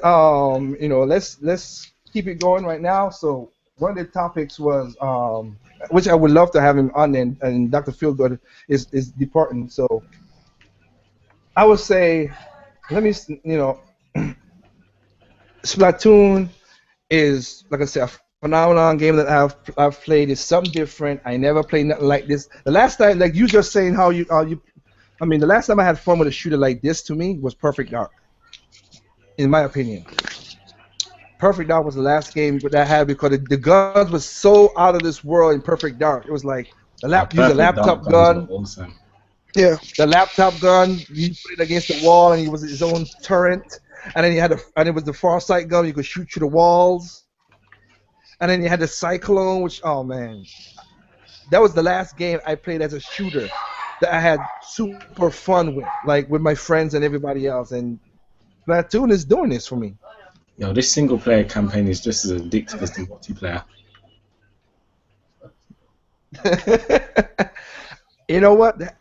And also, did you get your amiibo? They haven't come yet. They're not going to come until like June time because I had to import mine from Australia. I don't know if you heard about the whole issue in the UK. Yeah, I heard. Which is messed up, and then people now they got people out there stealing trucks of Splatoon now. That's messed up. Now they got people. I thought the game wasn't so. I thought the game wasn't so good. Now they got people stealing a whole truckload of the game. Just to get the amiibos as well. I know. That's the sad part. That's the sad part. I've had to import mine from Australia. In order to get a good deal, I had to import mine from Australia because all the ones from the UK, they're charging ridiculous prices on eBay. Well, yeah, because of scalping, of course. That's that comes part with the territory. That's it's kind of messed up. I don't mind waiting for them. I got you. Well, like I said, like you just to add on with what you were saying though. Once you get the amiibos, it's pretty cool. Yeah. Extra content. Again, it's for. If I have to be honest, it is first day DLC. Really, it's tied to the amiibos. But like you said in your video, Double M, we know that was gonna happen. We know when Nintendo said they're gonna bring out the amiibos, it's gonna be a part of all their games. Now they had more content in this game more than usual, so I'm not gonna say it's a good thing. They had more content than usual because, like I said, like Yoshi's Woolly World, they're making it that you can use amiibos to turn the Mario into a Yoshi Mario and all that stuff. It's cool. That's pretty awesome. That is very cool. But like I said, it is first day DLC. I can't, like I said, the same thing with the skins for Smash Brothers. I can't. I'm not gonna say that Nintendo should get away with that. No, I'm not gonna be No, that. I don't That agree was with that. I wrong. don't agree with the skins prices on Smash Brothers. This should Oh, you have been a free bastard! update. Should have Sorry. never been a price. I got Yeah, it. it Should should have have been a been price, part of but it. it is. Yeah, it should be a price, It but it should have is just what been it like is. a little free update for those, just as a little loyalty thing for those who actually supported the game. Even if it was Yeah, just like free for a couple months, like as a promotion offer. it should have been. Yeah, and like I said, that's why I differ from some Nintendo fans in certain Free cases in that, update. because I'm not gonna give them a pass on that. No. The At the end DLC of the part, day, like I they ain't paying my bills. Why should I give them a pass on shit? I'm giving them my money. I know, right? Um, Yeah, they ain't examples in Nintendo. I know, right? I have well, basically, the next topic I want to jump in, but I want to make sure, King Ripachi, you there? Yeah, I'm back. Yeah, I'm back. Okay, okay. All right. I had a poll question on my to follow me, and I'm gonna ask you guys this question before, but I'm gonna bring up the poll question right now, and I'm gonna answer the question. Just give me 1 second. Let me bring it up so I have it. And I want everybody's opinion on this. Good, bad, wrong. I don't care. Just see what it is. The question basically is, it's a twofold question, but let me hear what you guys think about it. Let me get to the poll. Give me 1 second. Come on. Oh, my poll question got knocked out. Dang. Okay, here we go. First of all, I have to say this about my poll question. It proves something to me that I thought, like I always thought. I asked the question, if you say yes, please leave your answer in the comment section. And a lot of people did, but they say yes. Okay, you know it all. I don't like you people. I'm going to tell you right now. It was simple just to leave an answer. Just don't say yes because I don't know. You could be dead wrong and I don't know what you're talking about. So I don't like that aspect of it. But the question is, I'm basically testing gamers' knowledge in the communities. Question is, do you guys know the reason why Nintendo have a different architect system on the Wii U than the other consoles? And also, why is the ID locked to the console? That's the question. Everybody heard it? Yeah. Okay. Yeah, I heard it. Everybody heard it. Since it's the first time you're on my Ncast King, Yeah. if you're there, answer the King Gripachi. What's your answer? What's your thoughts on that? Well, I don't know why it's like that. But if I had to make a guess, with the infrastructure, maybe it's because they wanted to be backwards compatible. So maybe that's something to do with it. But the ID thing and all, I really don't know why it's that way. Okay. All right. That's cool. That's all understandable. George, what's Yeah. your thought? Well, I don't really know exactly why it's there, but I'm thinking that it has something to do with the network and connection and how it works. So maybe like during inventory you're able to track it or something. I don't know, but yeah, that's all I have on it. Which is okay. No problem. Double M. You have something to put onto that? In terms of the tally count system, from what I remember you telling me, it means that if the console ever gets hacked, all your private information is on the console and not on the server network. In terms Okay. of, let me pause this game 1 second. In terms of why their architecture is different, I think their architecture is different because it allows them to. Their architecture is different because basically from what I know, they set up their systems in a way to be super efficient. And they set up their systems in a way to be super efficient and cheaper to develop for.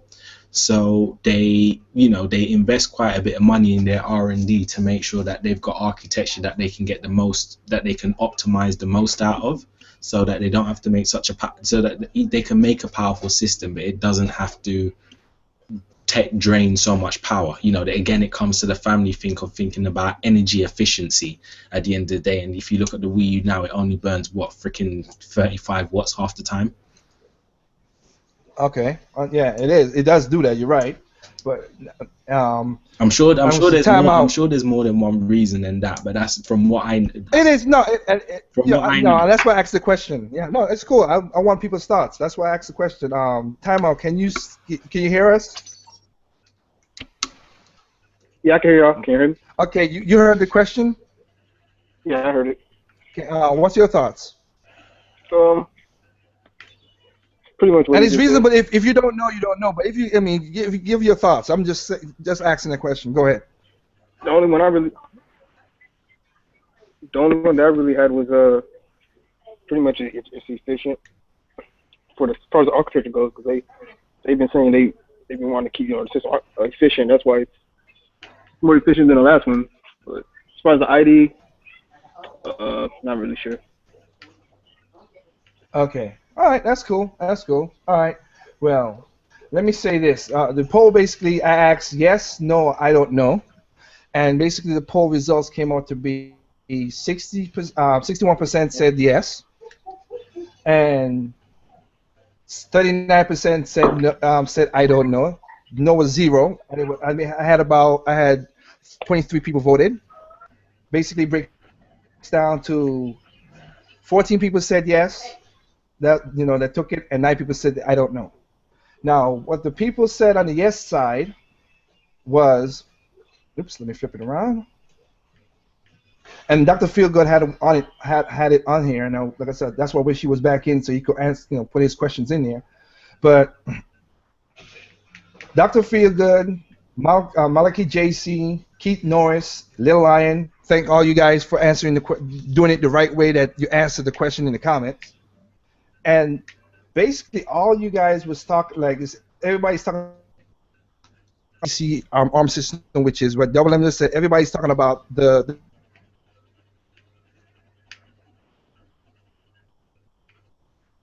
and Hello. it's a thing that Nintendo, of course, You the can't. Sorry, thing you Nintendo can't. did. Hey, Huh? Say you again? kind of cut out there a bit. You kind of cut out there a bit. What did you say? Okay, I'm sorry. I was saying that everybody's what everybody's been saying on the yes side was basically going with you saying about how that the power PC is to less power to run the console. Mm-hmm. And for Japan, that's a big thing for Japan because living expenses in Japan is expensive. It's sad but true. But Japan does dictate a lot of stuff. The economy of Japan does dictate a lot of stuff that happens to the West. That's what it is. But everybody's talking about it because it saves energy. That's that's the consistent theme I see through the answers. The ID part, which is like I said, Keith Noyes said IDs locked so they won't have pirated games that are digitally downloaded. That is a point that is into the game. Nintendo basically said this in 2013 and also Reggie said this, Iwata said this. The answer really to this to my question is one answer: security, from Nintendo side and from the consumer side. From Nintendo side, from what you guys were saying, yes, the power PC thing, like the usage of power, all that are steps that was beneficial to Nintendo making the Wii U. But the main reason was security. One of the problems PlayStation 4 is having right now, and a lot of people, and it's funny, I've not seen many people on their YouTube talk about this, which again is one of those things where people don't do the research. Time Out brought it up to me, and I did my research and I found it out, and also I did some connections and I found out, wow, third parties right now are pissed, including 2K games for Grand Theft Auto and everything. They are really angry right now because they're losing out on millions of dollars because China has a piracy problem with the PS4. Brazil has a problem with the PS4, piracy problems.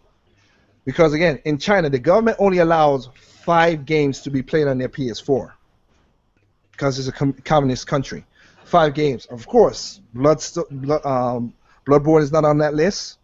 Grand Theft Auto is not on the list. So you know what they're doing? They're doing it on black market. People are pirating the game into the PlayStation 4 in China, and there's a lot of people in China. As everybody knows, billions 1.6 billion people in China. All those people are not playing the PS4, of course, but those are millions of dollars those third parties are losing out to the PS4.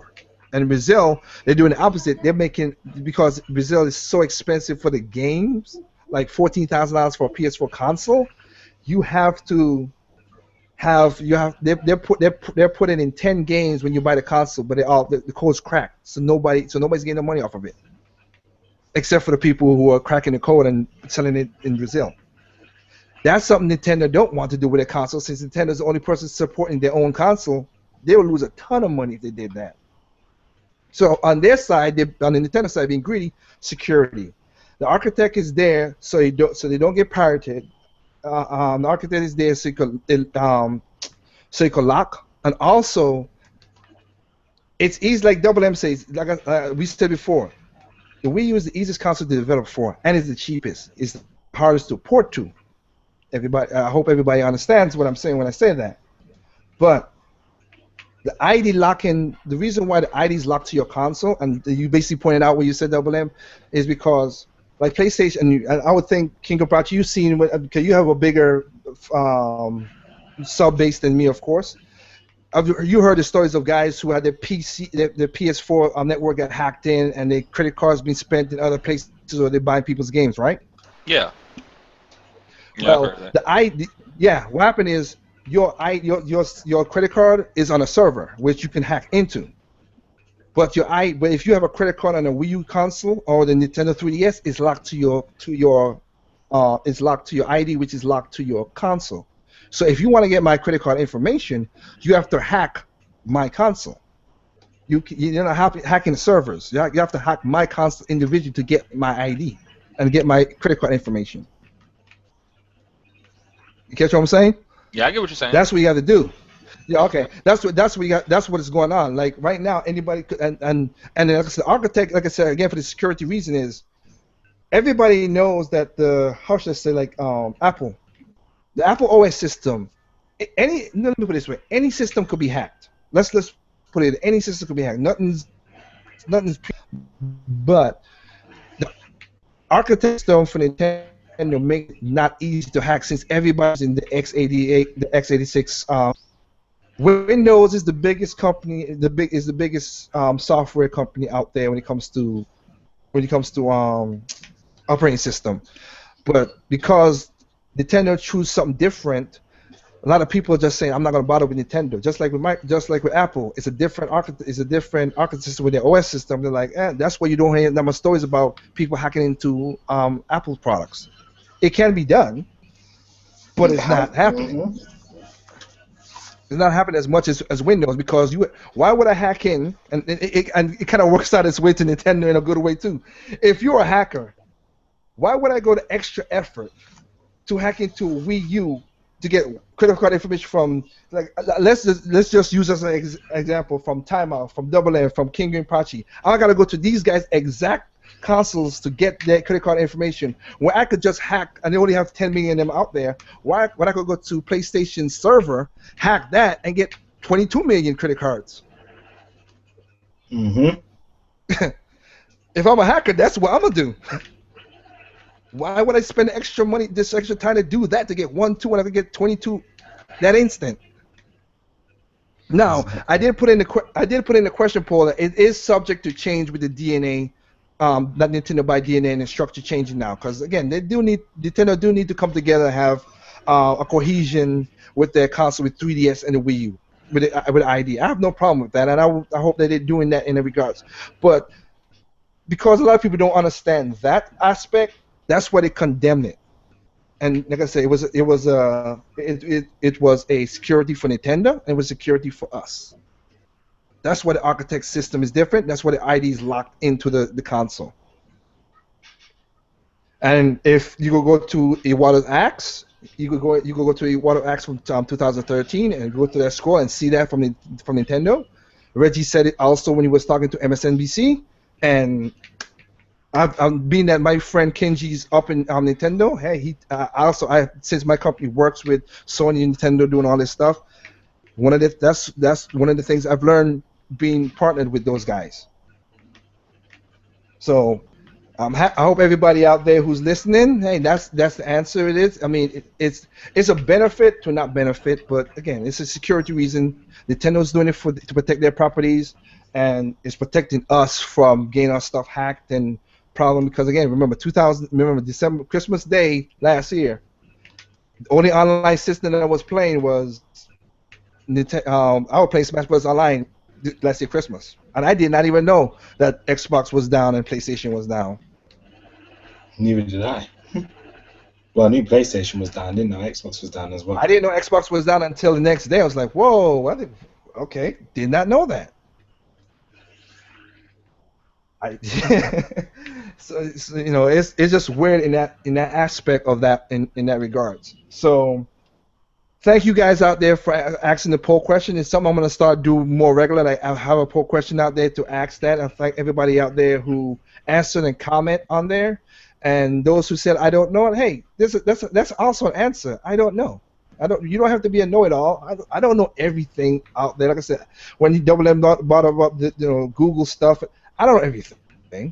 We can just have a conversation and talk and see what's going on. So now with the division, the next. Let me put it this way, because I was trying to get you on our endcast, King Rapachis. Any questions like you want to put out that you ever wanted to ask me or see? Even Nintendo fans, because we have, like I said, Double M, we have Timeout, and you want to ask as well, because I know you did with Mr. T. Yeah, like I plan on like redoing that because it was only him there. But I guess I can ask some questions here. Yeah, go ahead. I have no problem with it because all right. So one of the biggest things, and I can guess the answer. I just don't know what it is. Like I never understood the whole. You guys may not do it, but I never understood when some people in the Nintendo fan base made like, you know, example, Splatoon came out. A lot of people like it. I'm pretty sure it's a great game, but a lot of people saying, it's not finished, it's not done. That's fine if it's not done. But there's other games that haven't been completed, not done, and those games were like ripped to shreds by maybe the Nintendo fan base that I see most of. Maybe that's not the whole fan base, but that's what I see.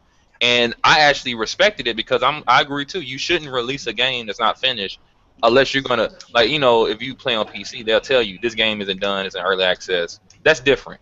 But if you're selling a game and you don't let the consumers know it's not done, and all this other stuff that you already really paid for is going to come down the road, and anything can happen. It may not come, for all I know. I don't know. August may roll around with Splatoon. They're not done with the update. Anything can happen. I don't know what could go down, but no, I understand that. Yeah. Yeah. So what I'm saying is like I just don't get the whole like it's okay over here, but it's not over there. Like, and a lot of times it's the same scenario. It just now it's Nintendo instead of third-party developer over here or Sony or Microsoft over there. So I would just, I want to know pretty much why. Like, is there I'm pretty sure it's probably just because they prefer Nintendo. That's why it's a difference. But maybe it's something else. I don't know. I'll give my answer to that. Yeah, go ahead.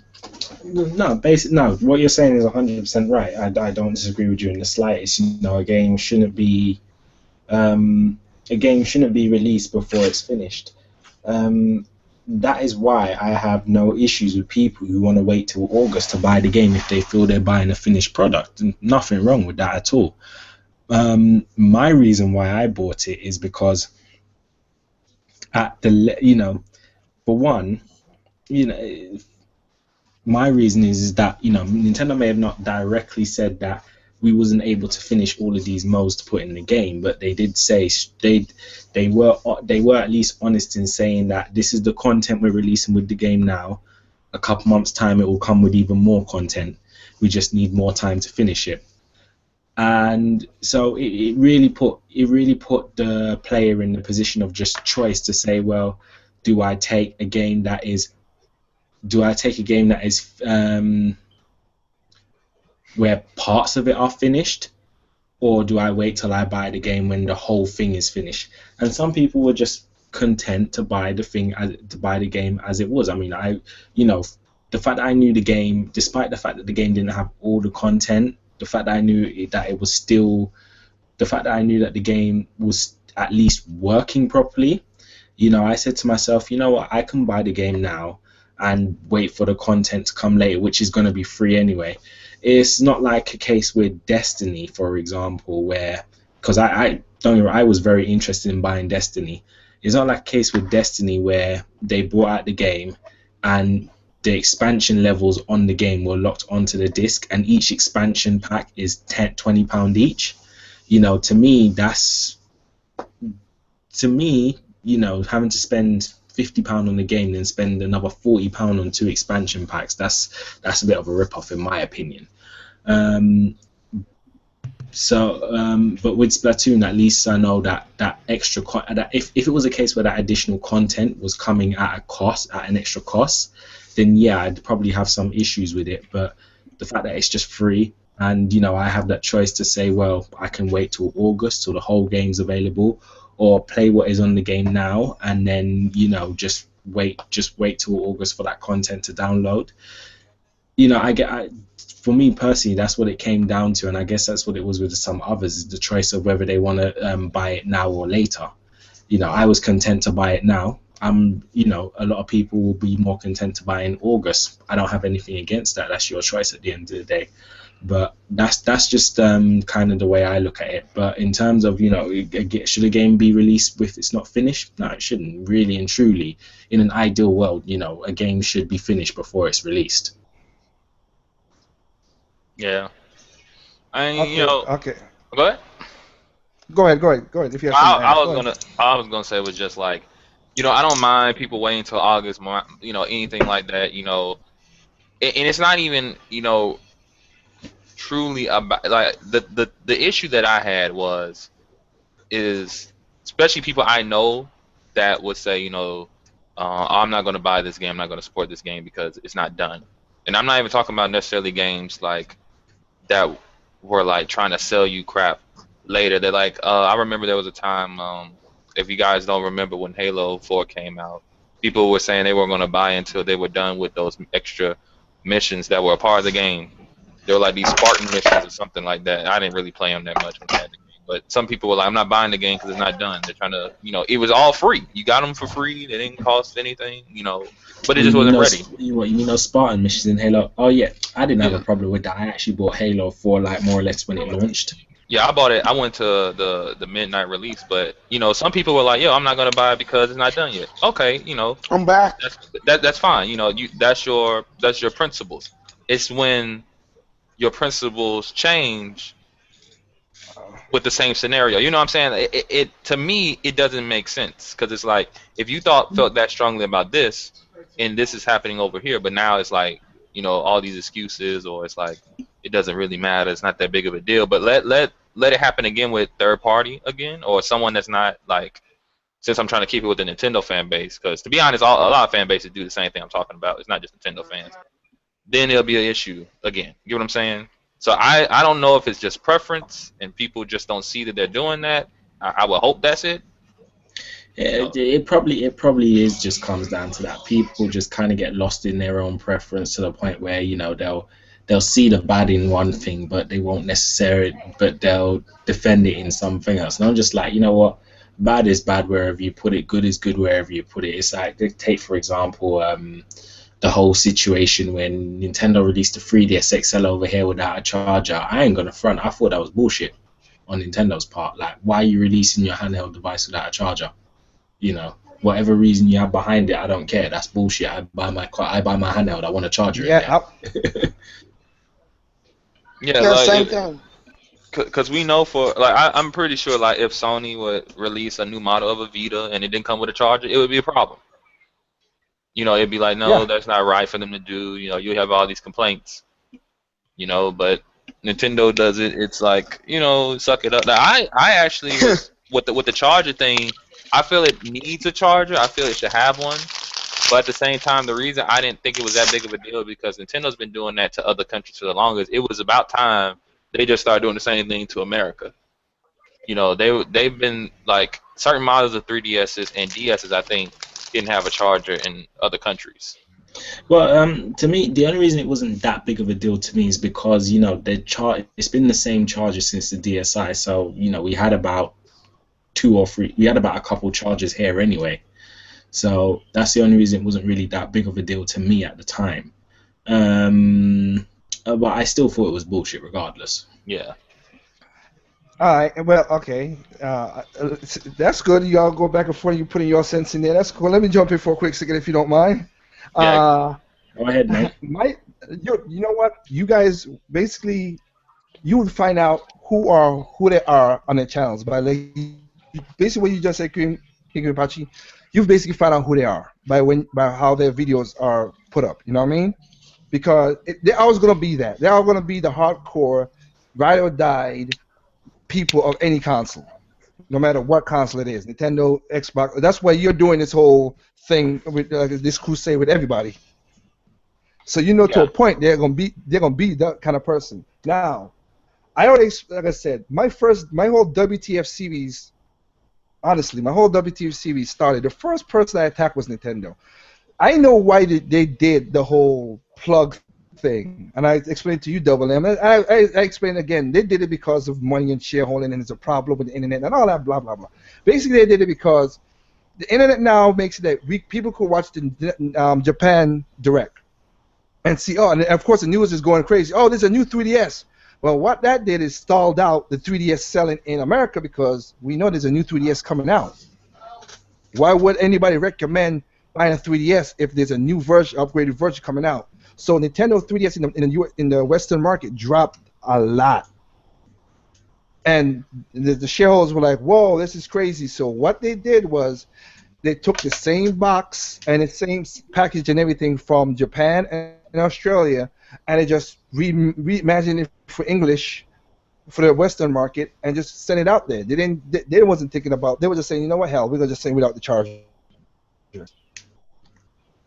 They already have the box, they already have the code and everything. My thing with Nintendo, which is something that I was gonna do in this endcast right here, which is getting annoying to me in this community where I see a lot of people and kind of like Anderson Archella asked a question about how about Gamers Lounge and some people are attacking something about the hardware and everything.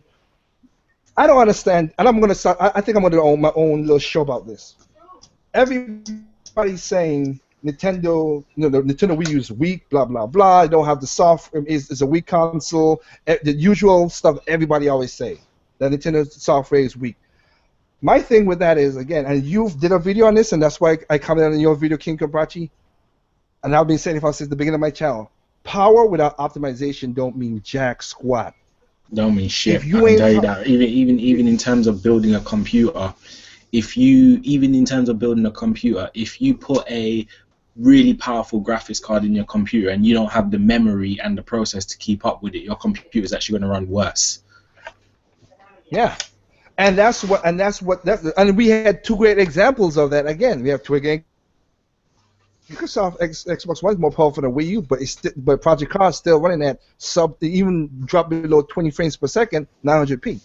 And then of course we have the PlayStation. We have PlayStation 2, which is the most powerful console, quote unquote, whatever it is. PlayStation 4. I'm sorry, yeah, PlayStation 4. I'm watching Katie play Splatoon. I'm watching Katie play Splatoon, and I got mixed up with the numbers. I saw the countdown 1, 2. my mistake. My mistake. But PlayStation 4 is has the more powerful whatever. How come again back last year? Ultimate Tetris. That game ran on a 3DS smoothest brother, but it didn't run on the PlayStation 4. Why? Because it was optimized. Street Fighter 4. Go on. Street Fighter 4 that just came out this week. The super duper version for $20.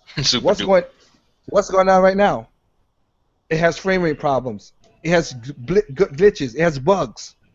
It's not the power. Even going back to last generation where you had the Wii and the PS3 and 360, and the power gap between the Wii and those consoles was quite large. No More Heroes ran fairly well on the Wii, ran like shit on the PS3. GoldenEye, which was built from the ground up for the Wii, ran perfectly fine, faster frame rate and smoother controls and everything like that. They ported it to the PS3 and the Xbox 360. Didn't run as good. Was running at 30 frames instead of 60 frames.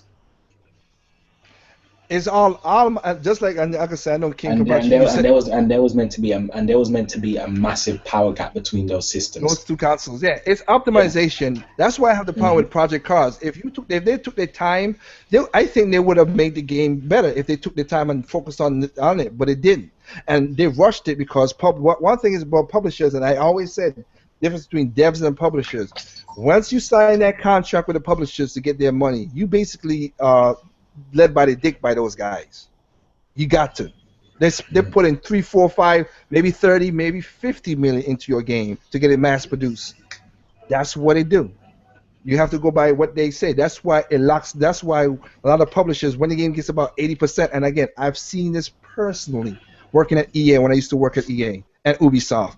Once it gets to 80% of the game, they don't say the publishers already come and saying, okay, well, we need to get this game, blah blah blah blah blah.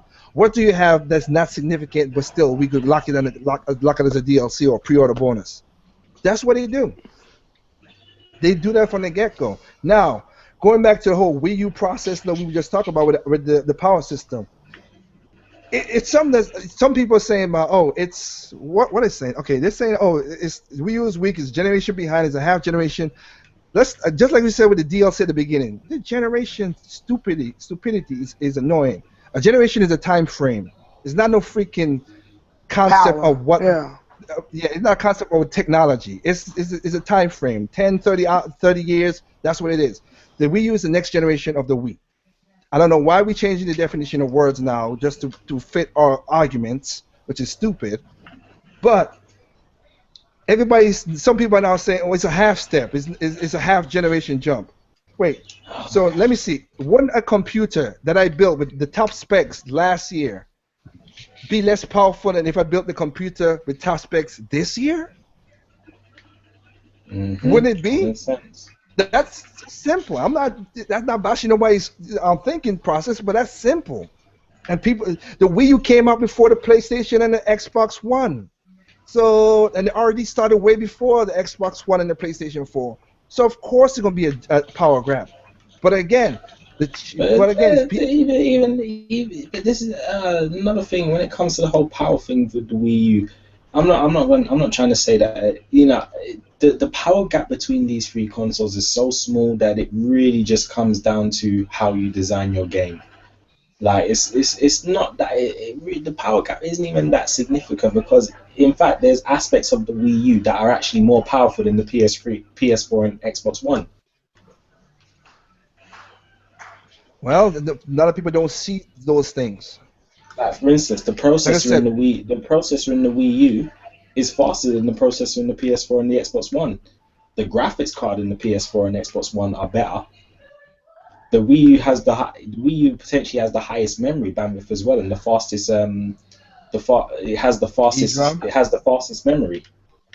Well, The ED RAM on there pushes it well above 500 gigabytes, well above 500 gigabytes per second of bandwidth. Whereas the Xbox 360 only does about 230 maximum when used properly, and the PS4 only does about 176 gigabytes. well, that's So again, like I said, Double M is the more technical person out of this group. I'm not gonna deny anything. I could build my I own would like computers I and would do like certain to things too. Go ahead, time out. now I would just like to add to that that it's just that Microsoft and Sony I said this I think I said it before. Anyways, the Microsoft and Sony designed their system.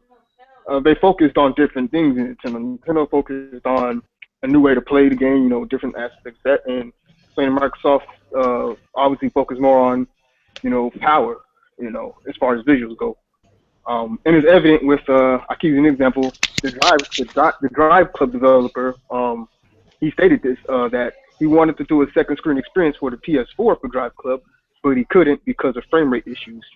Uh, and Well, you could say the same thing. You could say the same thing about EA and I know this because when EA wanted to do they had the same concept they wanted to do with the Wii with the whole second screen with having your plays on the gamepad. They wanted to do the same thing with Microsoft with the Microsoft Glass.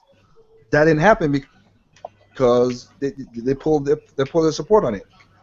Yeah, and and for the Microsoft darker, was gonna say, let's do it.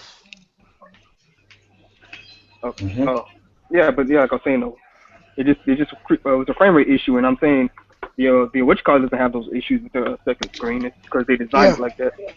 Yeah, the Wii U's architecture setup is designed to take advantage of a second screen without taking too much tax on resources. That's how Nintendo's always designed their systems. This goes back to like the old argument with the GameCube and the Xbox.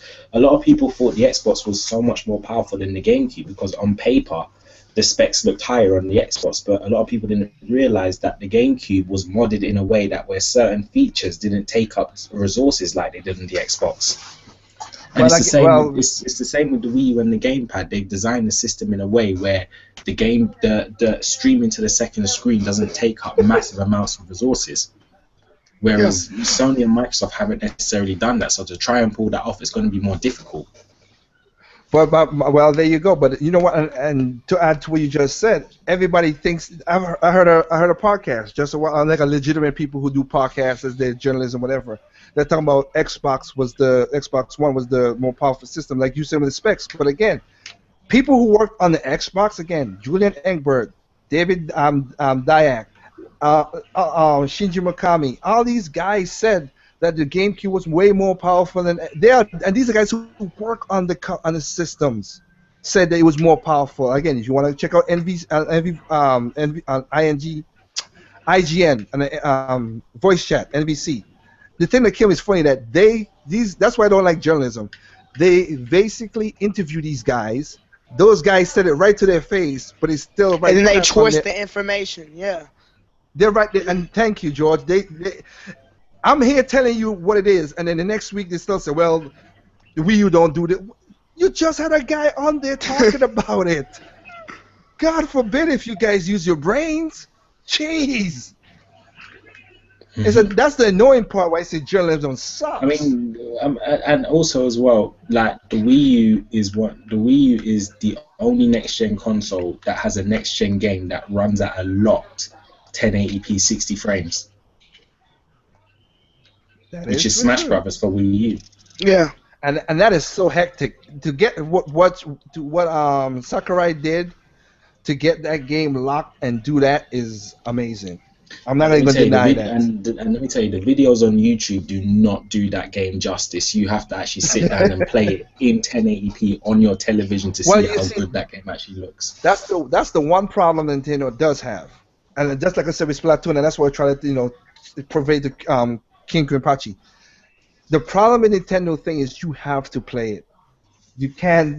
Looking at it, Nintendo games. Looking at it, you see, this is not a jab at all the 1886 people. If anybody's listening, this is not a jab at all the 86. Okay, all the 86. I could tell what that game is and look at the story play, whatever, and it looks good and plays good and it's visually stunning. But I could tell what a game is by looking at it.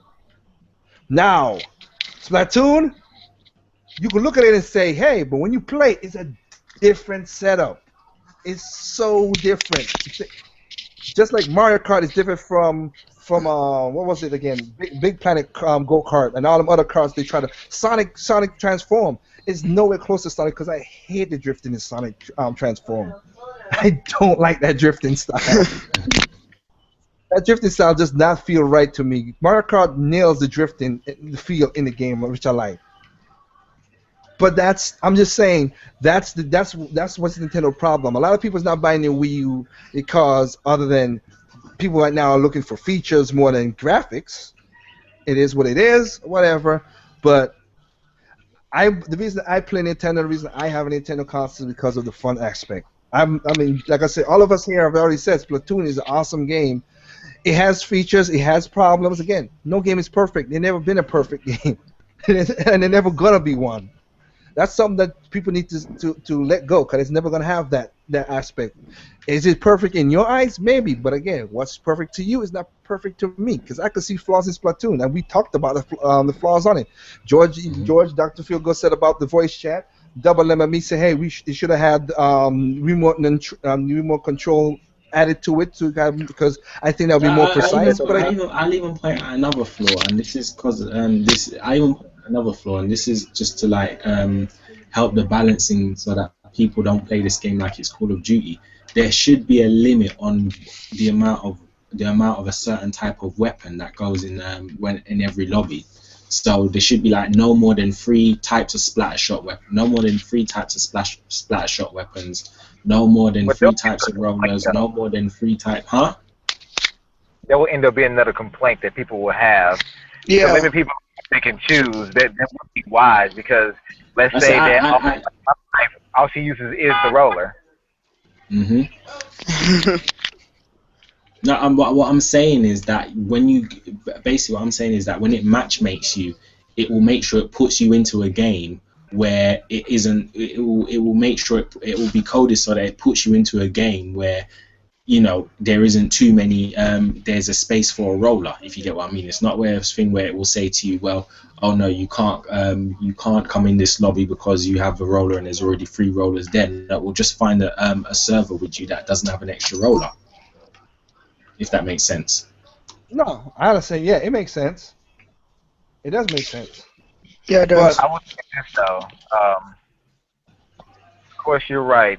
Technically there are no perfect games out there, but I will say this, and this is not me being a fanboy. This is my personal opinion. When it comes, gaming is about fun, and if gaming is primarily about fun, then Splatoon, in my eyes, is pretty much a perfect game. yeah, in your eyes it is. Like I said, it's cool, and everybody has their own perception. And as George said, which is one thing I can't argue with. If this is a rush game, this is one of the best rush games I ever Yeah. played. I, Exactly. they did the core of the game right. That's all I care about. I'm not falling through no floors. I've not seen no screen tearing. I've not seen no pop-ups. I'm not seeing no glitches. It's just me. Is there any form of that out there? I'll bet there is because one thing I did it with Mr. T. Mr. T when they had somebody was talking about um you were talking about his one of his games for the Wii U, and I asked a question. Mr. T was telling me, well, ain't it we were talking about we're talking about a Nintendo, like Mario Kart or something like that, and no, we're talking about Razor's Edge, Ninja Gaiden. Sorry, Razor's Edge, Ninja Gaiden. Mr. T told me that isn't that well? Come on, Katie. Katie. It's the definitive version is on the Wii U. Yes, but there are every disc that got pressed, there are about at least 2 or 3% of the disc that the codes get messed up by pressing it onto the disc. You don't burn 100%. When you burn this, you ain't gonna burn 100% good disc all the time. It's an hmm impossibility. And not only that, people don't understand that the disk every time the disk goes into a drive, it gets burnt. That's how the data is read. It gets like the lens actually burns the disk. Yeah, so I'm just giving people like honest, true facts out there. You might get a game from Nintendo that has a glitch in it. I'm not saying it's not. Hence why they call it Yeah. burning. It is Yeah, literally if doing you that. have. It's burning. Yeah, if it has a problem with that, go back to your store if you have a store and just tell them, hey, replace it. And if you get a second disc that does that, then okay, you have a legitimate problem. But there are games hmm that does that. Now, what happened with Assassin's Creed For an example, was basically I'll all give over. I'll give an example. I bought a copy Yeah. of Vanquish the other day from Game for my PS3, and the Which is disc a good wasn't game. working. Very good game. And the disc wasn't working. I couldn't get past the first act. It would go to a black screen. I called up Game, told them. They said, okay, well, we'll take a look at it. If there's a problem, we'll just change it over. Simple as that. And now I've got a working disc, and it works perfectly fine now. Yeah, so it's just one of those things that like I said, when I do my endcast or do my videos, I try to be like 100% positive, not positive. I mean, correct in certain things. If I need to be corrected, like I said, me and Double M had one when he said something and he corrected me on something. I'm not gonna be fighting and arguing with him and say, well, yo, you don't know what you're talking about. No, if I was wrong, I was wrong. And there are discs out there, even from Nintendo, that has glitches in Splatoon. I guarantee you it, because it's just a probability. There's never been 100% burning.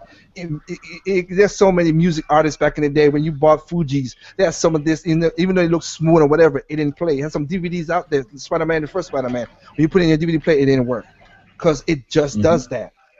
Everything has a failure rate.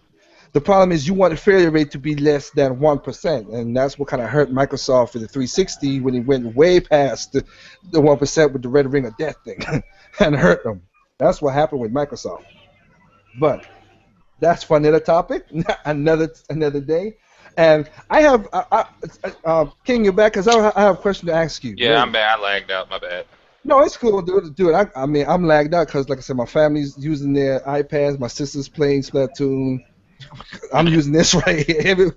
I got high internet, but still, I got so many people using my internet. I'll lag out too. But let me ask you this question here because towards you, and I kind of know that you're a reasonable person. So, but I'm just asked to see where a lot of people can understand where things are going in this gaming community, which is the way going back to the power thing, with the power and graphics and everything. What was testing your knowledge last generation? What was the biggest selling game of last generation? You don't care multiplex, single SKU, whatever. What was the biggest selling game of last generation? Last gen. I mean, I'll be honest with you. I'm not big on I'm not really big on sales like that. If I had to make a guess, I guess some Call of Duty game. I guess. No, Okay. can I get? Wait, Dr. Phil. I'm trying to I mean, ask a question here, brother. Hey, remember, No, like I said, I don't really follow sales like that. I mean, like the only time no, I understand that. Yeah, No. yeah. Now my point is not to say. Okay, my point is not to say that to you. No. This is what I'm saying. There's a perception out there. That's what I'm trying to point out. I'm not saying you. Yeah. It's a problem or what you're saying. It's cool. A lot of people don't follow sales. I'm cool with that. My point is when I point out, and of course, Dr. Field gonna know the answer. We talked about it in the last endcast. But look, the number one franchise of last generation was Call of Duty. So the franchise, that's Call of Duty. You are right on that. That's it. But what I'm trying to point out is, with power and graphics and everything that everybody always bitch against Nintendo on, is this. The game that has and like I said, I know Dr. Phil gonna double M know the answer. So guys, just keep it whatever. But Wii Sports. the highest, no, Wii Sports I thought it was a was packing Wii game. Sports. Yeah, because it was packed in with all the Wii's. And I'm talking about yeah. Yeah, I'm talking about buying. Like you have to go out and physically buy the game. Oh. Wii Sports are packed in. They didn't count. I'm not counting Wii Sports. But I'm gonna say this. Like everybody's talking about the power, the sales, and all that stuff. I'll break it in two ways. If you go to VG charts, game ranking, USA game ranking, and everything, the most highly credited game of last generation was Mario. It could be Mario 1 or 2, but it was the Mario Galaxy. Super Mario Galaxy 1. Super Mario Galaxy 1, Super Mario Galaxy 2, depending on which paper you look at. Basically, Super Mario Galaxy 2, GameSpot did one, Game Trailers did one, and they talk about the game of last year. You can go to their channel and look at the videos and see what were their top game of their generation. But here's the thing that I'm trying to point out. It was on a console with less power. It wasn't running at 1080p or 780p or 720p. It was working at 480. For me, the game was gorgeous. Yeah. Yeah, but it was running at 480p. It was running at that frame per second. So that means people are going with the graphics, but the best accredited game wasn't on those was not by people's thoughts. And then best-selling game also was on Nintendo by a single SKU, Mario Kart Wii, which that's what Dr. Figo was trying to jump in. Mario Kart Wii sold over 36 million, and and that's on one console. Well, you got Call of Duty. Now, if you take all the Call of Duties combined, Black Ops 1, Call of Duty, Modern Warfare 2, all those combined, yes, they beat there. But that's multi-consoles and multi-franchise. None of them has beaten Mario Kart for Wii as a just one game title SKU. And it doesn't got to do nothing with power. Ain't got to do nothing with consoles. It's just making a good game. And to what you just said, King Kimbachi, yes, I wish when people say sales, I would dispute that because I know the numbers, and I could say that. But I'm just trying to say that like you just saying away. Why do we care about the sales numbers and what is stuff like that? Now I'm different because, like I said, I'm in that regard of my channel. but we should be all be talking about the games. That's all we should be doing. Yeah. Hmm. That's all we should do. If there's a legitimate problem with games, like you asked the question, in which you lagged out, like you were saying. I don't know if so. My question to answer to your question when you asked about the whole third party difference, whatever. If like Microsoft, if any game comes out that does like right now when Uncharted got I know even Double M did his joke and he said Karma's a bitch, but when Uncharted got pushed back. I congratulated Naughty Dogs for that. Let the game be perfect. Let people enjoy a good game. Push it back. Hmm. The same thing, and I would share anybody on any console that pushes the game back to make sure the game is good. Assassin's Creed was a buggy mess. Everybody knows that. Drive Club had problems. It's working a little better now, but it has problems. Master Chief Collection, it's the campaign is good, but of course the multiplayer where everybody plays has problems. It has so much problems that 343 had to cancel their tournament, just like Capcom had to cancel their tournament because of the PlayStation 4 buggy mess with their Street Fighter game. Optimization is the only thing I care about in when I'm looking at games. And if somebody rush it and sees and doesn't do things, then I'll call out the crap on it. I didn't care. Batman Arkham Knight, not Arkham Knight, shit, my mistake. Batman Arkham Origins had problems in the Wii U. I still played it. I still enjoyed it. It wasn't the frame rate wasn't so bad that I couldn't enjoy the game. It wasn't so bad that I couldn't enjoy the game. I didn't care about the DLC. I just wanted to play the campaign. I played it, enjoyed it, have fun with it. I kept on moving. Now, if I had to say the best Batman game I ever played was Arkham City because they took time and optimized for the Wii U. That Arkham City Armored Edition for the Wii U is, to me, playing it on a PS3 was 10 times better than PS3 because the gamepad iteration and everything they did with the gamepad. So I don't know, that's where I come from with third party. I'm not a bash third party people unless I see things that's just they're lying to me or they just rush stuff out and I'll bash them on that. Yeah, I mean, nobody likes lies. Slightly my studio. Like, I I mean, mean, when it comes to like one of the biggest things since I mostly play on PC nowadays is like mhm. going back to like when we were talking about optimization and stuff. Like a lot of people don't want to talk about how in the PC community, a lot of people will rush out and buy these new graphics cards and new processors, trying to reach that high of having like the best graphics. What they don't know is that these developers will purposely make a game not work with hardware they can clearly work with. They'll purposely not optimize it Watch Yeah, I mean, because Dogs. they're in bed with the hardware manufacturer. well, They're in bed. I mean, look how many games run extremely well on Nvidia cards and an AMD card, which is just as good. It struggles with because Exactly. and the Yeah. thing is when you even load up these PC games as well, it will say what hardware system it's optimized for. It will say powered by Nvidia or powered by AMD. And what's really weird is like when a game is powered by AMD, what's funny is it will still work fine with an Nvidia card. But vice versa, if it's an Nvidia based game, unless you just have some AMD card that's like completely dominating the game, you're gonna have a Hmm. lot of issues. Or even if you do have that card, you're not gonna get the same performance out of that card as you would an Nvidia one. And Yeah, they purposely do stuff like that. Nvidia do that on purpose because they're greedy bastards. It's Because business, man. you know It's business. you know what it because you know what it is. Nvidia knows if they do things like that, they can get away with selling their graphics cards at ridiculously high prices, which they do. Again, it's business.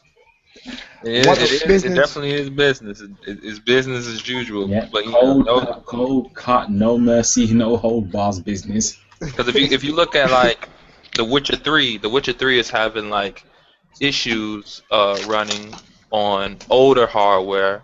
Like if you don't know what AMD what they do with their cards, I'm not trying to make this a big PC discussion. This is just No, something go ahead. that I mean I know you're yeah talking. Yeah, we know what you're yeah talking about. Go ahead. they just don't like they don't want to talk about this. Like the card I have a 270X. That's nothing but a rebranded 7870. It's just rebranded. It's the same thing. But It's no reason why a 270S gets better performance than a 7870. It's the same car. It just called something different. It's the same exact thing, but because maybe possibly AMD wants you to buy the new version, they probably ask the Witcher 3 devs, hey, nudge nudge, make it so that these games run weird on the older hardware. It's the same exact card. Yeah, because It's if so the you, same that you can crossfire them. If you don't know what that hmm means, that just means you can have two graphics cards. The only way you can I mean, crossfire. a lot of hardware companies do that as well. Because I remember when Modern Warfare came out, the original Modern Warfare, you know, the requirements for it were the requirements for the original Modern Warfare were fairly lenient. You know, Modern Warfare 2 comes out, not much graphical improvement. The requirements are so much more strict. Like Modern Warfare, like you couldn't run Modern Warfare 2 on the same hardware you could run Modern Warfare 1 on at maximum settings. Like they were much more lenient in the requirements with Modern Warfare 1 than they were with Modern Warfare 2, despite the fact that the game barely looked much better than the previous one. Well, basically everybody knows the recent thing, of course, with Watch Dogs. It didn't run on AMD. You had to mod it to work on AMD, which is messed up. And I said to him, Mortal Kombat X. It didn't, it's just business. We all said it. I've said the first Ncast I said when people ask me a lot of questions, why they do this, why they do that, it always comes back down to money. It always is. It's business. When I worked for EA, and like I said, when I worked for EA and Double M, you remember when I said that? It was money wise, it was a good business, but what I saw made me think, yeah, I don't want to work with them. If they want to work with me again, you got to pay me money. I'm sorry, it's business. As simple as. Yeah, it's business. It's business. I have no problem. I'm not gonna champion. I'm not gonna champion everything. Like I said, right now everybody's getting hype for Starfront Battlefield, whatever it is, and Star Wars Battlefield, yeah. Star Wars. I mean Star Wars Battlefield, and we have not seen no Battlefront. game. Yeah, it's Sorry. Battlefront. Yeah. But we have not seen no gameplay. That's my point. I have not seen no gameplay video. Have anybody seen any? I'm just asking because I have not seen. No. Anybody seen any gameplay except for CGI trailers? Have anybody seen gameplay? Oh, that CGI trailer wasn't gameplay? Oh man, shoot. But I have not seen none. The one thing I would say this to you, Grimprachi, because you asked because like I say, it's a Nintendo thing, and I'll say one thing. Nintendo does things that are cool that I do wish a lot of other people do things. Just like I wish a lot of things Nintendo wouldn't be stubborn towards when it comes to Microsoft and Sony. I will say that. But I'm basically a Nintendo fan because they're the only company that takes chances when it comes to games, designing games, and also they're the only people that does the gameplay. They don't have to see their trailers. Don't get me wrong, and they're gonna run it in engine like any other.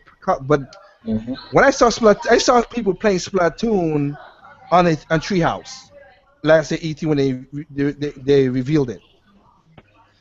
I saw people playing Devil's Third when they revealed it. It was in the Treehouse. They're playing it, they were talking about having it.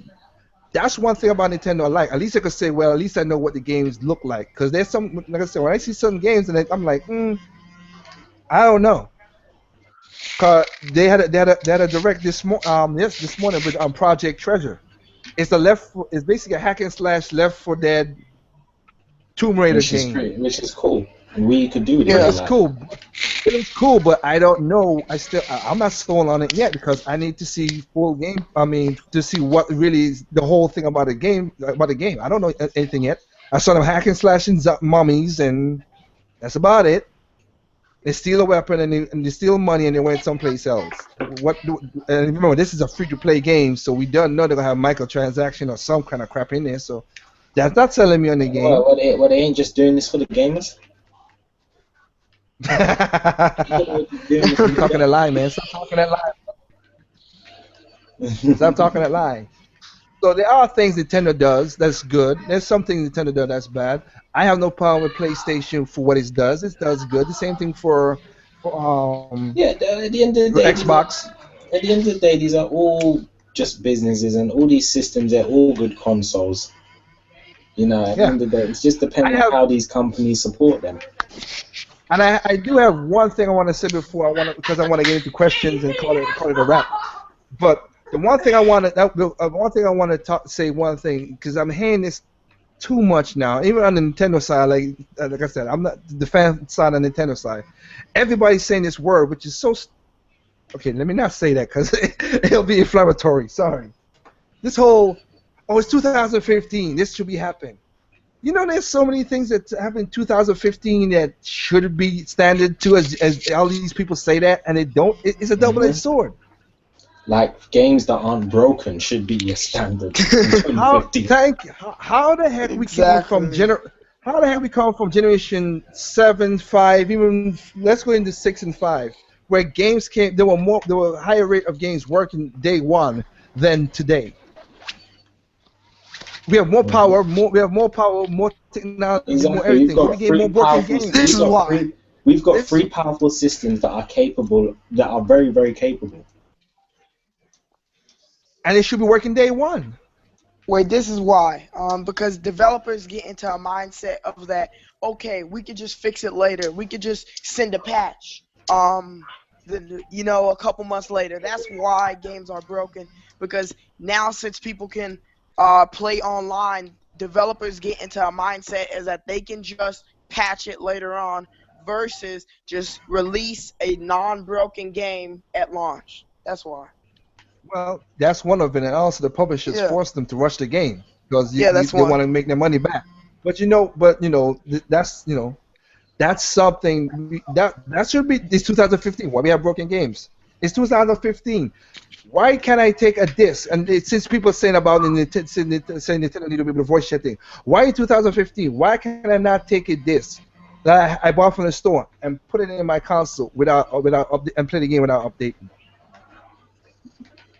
There's some games that do that. There's a lot of games that do that on Xbox and PlayStation. Exactly. Some don't, Why is but it? the Why is it? majority Why is it? do. Why is it? Why is it? I have a. Why is it that within my 500 gigabyte hard drive, 50 gigs has to be installed just for me to play my game? I'm still having to run the disk in the drive, but yet you want me to install the game as well and take up 50 gigs of hard drive space for no reason whatsoever? Yeah, so I don't like that argument when people say, "Oh, Why it's is backwards? 2015." Why is backwards compatibility not a standard? I mean, Exactly. they're basically doing what like computers used to do. They still do if you buy a disk, you install the entire game, but you need the game in the computer. That's the key. There's a key. Yeah, but Basically all like the people thing don't is, even understand the thing like is, it's a bit different with a computer because a computer is not the computer is not a gaming device. It is not a device that is dedicated for gaming. It just happens to be capable of running games, Right. providing you have the It's just a hardware to do it. feature. Yeah, go ahead, King. Yeah, yeah, I which mean I yeah, agree I on. mean But go of ahead, course Machi, go ahead. like basically like people don't even understand like nothing has truly changed. Like I remember when Microsoft came out and they were basically saying, trading in your games would be difficult. Like you're not difficult. Like you'll have to go to select retailers and blah blah blah and all that DRM crap. What they don't understand is PC's been doing that for the longest, but it's the same Hmm. thing now. Like at any flip of the switch, all they gotta do is send a patch to these consoles to make it so that like, cause your disc is a key. Period. Hmm. The disc is a key. It may Hmm. not operate the same way right now. Anything can change to where you are required. It's no different like my Vita. I like the Vita. I enjoy it. But if I put my memory card in your system, it's not gonna work. If I put my game in your system and it's tied to my system, it's not gonna work. It's gonna ask you to format the entire game and all this other crap so you can use it. Anytime you buy a used game, you gotta think about it. It's used. How does like I put the game in my system? How does the Vita know? Hey, this game it doesn't. It literally says this game isn't your game. Do you want to format? Like it knows already. They do this stuff already. Like and I just never understood why people they're not aware. They don't think that it's a big deal. I get the point of having to install the game. Like for example, Xenoblade X. The dev said that they wanted it to make it a mandatory install. Nintendo said no, but you can install. And the only reason why they're doing that is because they said the game is really big and they want to cut down on loading. That's fine. Mm-hmm. But Yeah. the other people, they're not necessarily doing that. Especially seeing as they're on Blu-ray disc, they have enough memory. Think about The Last of Us. The Last of Us, um, on the PS3 required you to install the game. I think it did. I don't remember. Did it require you to install it? Yeah. I don't know. I don't remember, but there were games like Call of Duty. Like, come on, you don't have to install Call of Duty on your Xbox One or your PS4. They're making you do that for a reason. Like when the DDoS attack happened, and I remember people were making videos saying, "Why can't I play my physical games on my PlayStation 4?" And nobody wanted to talk about it. Why can't I play my physical games on my Xbox One? No one wants to talk about it. But That's then, one thing I can say about Nintendo, though. But every console has some kind of DRM system. How do you think Nintendo? How do you think Nintendo games? What was I gonna say? Yeah, how do you think Nintendo games are digitally downloaded? They start digitally downloaded through a DRM system. Yeah, of course. Like I'm Yeah. not saying yeah. no system has DRM. Like DRM, it's not like Steam has DRM. I mean, yeah. You need Steam to run the game. It's only when I feel like my ownership is being taken away. Like one thing, I go ahead. go ahead. Go ahead. Sorry. Go ahead. Go ahead. I'm sorry. All I was gonna say was like one thing I noticed, with PlayStation, Nintendo, Steam, Origin, whatever, is when I buy a digital game, I get a receipt, right? And they get a date, how much I spent, when I bought it, all that stuff. I noticed something about Xbox. I have a ton of 360 digital games. And I noticed, I went to my email, I don't have not one receipt or any proof of purchase. The only way I can see the games I purchased is if I go to the website, if it's up and not down. I can see all the games I bought. But what happens if Microsoft says, oops, and just erases that? How am I going to get my Wow. stuff back? See, I don't mind DRM when It's done it properly. can't bite me in my ass. Like, every, like, of course you need DRM. Like it it'll be a free for all, at that point. But I don't know. Like I think people need to pay more attention to the whole, like, instead of worrying about which system can install your game faster, you need to ask, well, why in the hell do I have to install my game in the first place? Well, Hmm. okay. That's cool, and that's what goes back to what we just. To me, goes back to again. Why when people say that argument? Oh, it's 2015. They need to. There's a problem right there. Digital games. The only reason I bought Nintendo games digitally because if it's Nintendo games and if it's something I really like, I will buy it digitally because 100% profit goes to Nintendo. That's my opinion. That's my belief. That's what I mean. Not my belief. It is true, but I'm just saying that's what I've done with my money. But if anybody go to buy Splatoon, like you said, King, that too. Like you could go. I've done it with Mario Kart and everything. Put a disc in there. I can go to my friends. I'll put a disc in there. You don't need to update nothing or whatever. It asks for it. It does ask for update, but you could just say no and play the game straight out and have fun without updating nothing. Hmm. And then again, people like 2015. Why the Xbox One out of the both other controllers, you still need to buy regular AA batteries. You buy a charger pack, but it's not a battery system in there like everybody else. That's a problem. It's 2015. Why does the Wii U Pro controller has 80 hours of Oh, power, battery. battery power, but PlayStation and Xbox One can't do that? And they're more powerful system. They got more. The Hmm. 2015 could Yeah. be used Why? as a Why is double-edged it? Why sword. is it? Why is it? Why is it a PS4 controller, despite the fact that it has a lot less going on than a Wii U gamepad, have roughly the same battery life? You know how powerful those lights are in that PS4 controller? Nah, man. Unless them lights can print gold, I should be getting more battery life out of it. But my point is, I don't like that. I hate that argument because it just doesn't make sense when you say it's 2015. Hell, we could take it to any other mass production, everything, because again, we have internet, we have lag, we have all this problem. Why the hell? Because one of the things I've learned in my life is not every progress is good because we have cell phones now that have bad voice talking and everything Look, compared to when back look, when I you were growing always up where you thought. had landline. Good. Look, I always say it like this, like even the smartphones today, like why is it that the one simple thing that a smartphone seems to struggle with is calls and texts? Yeah. I call it smartphones dumb problems.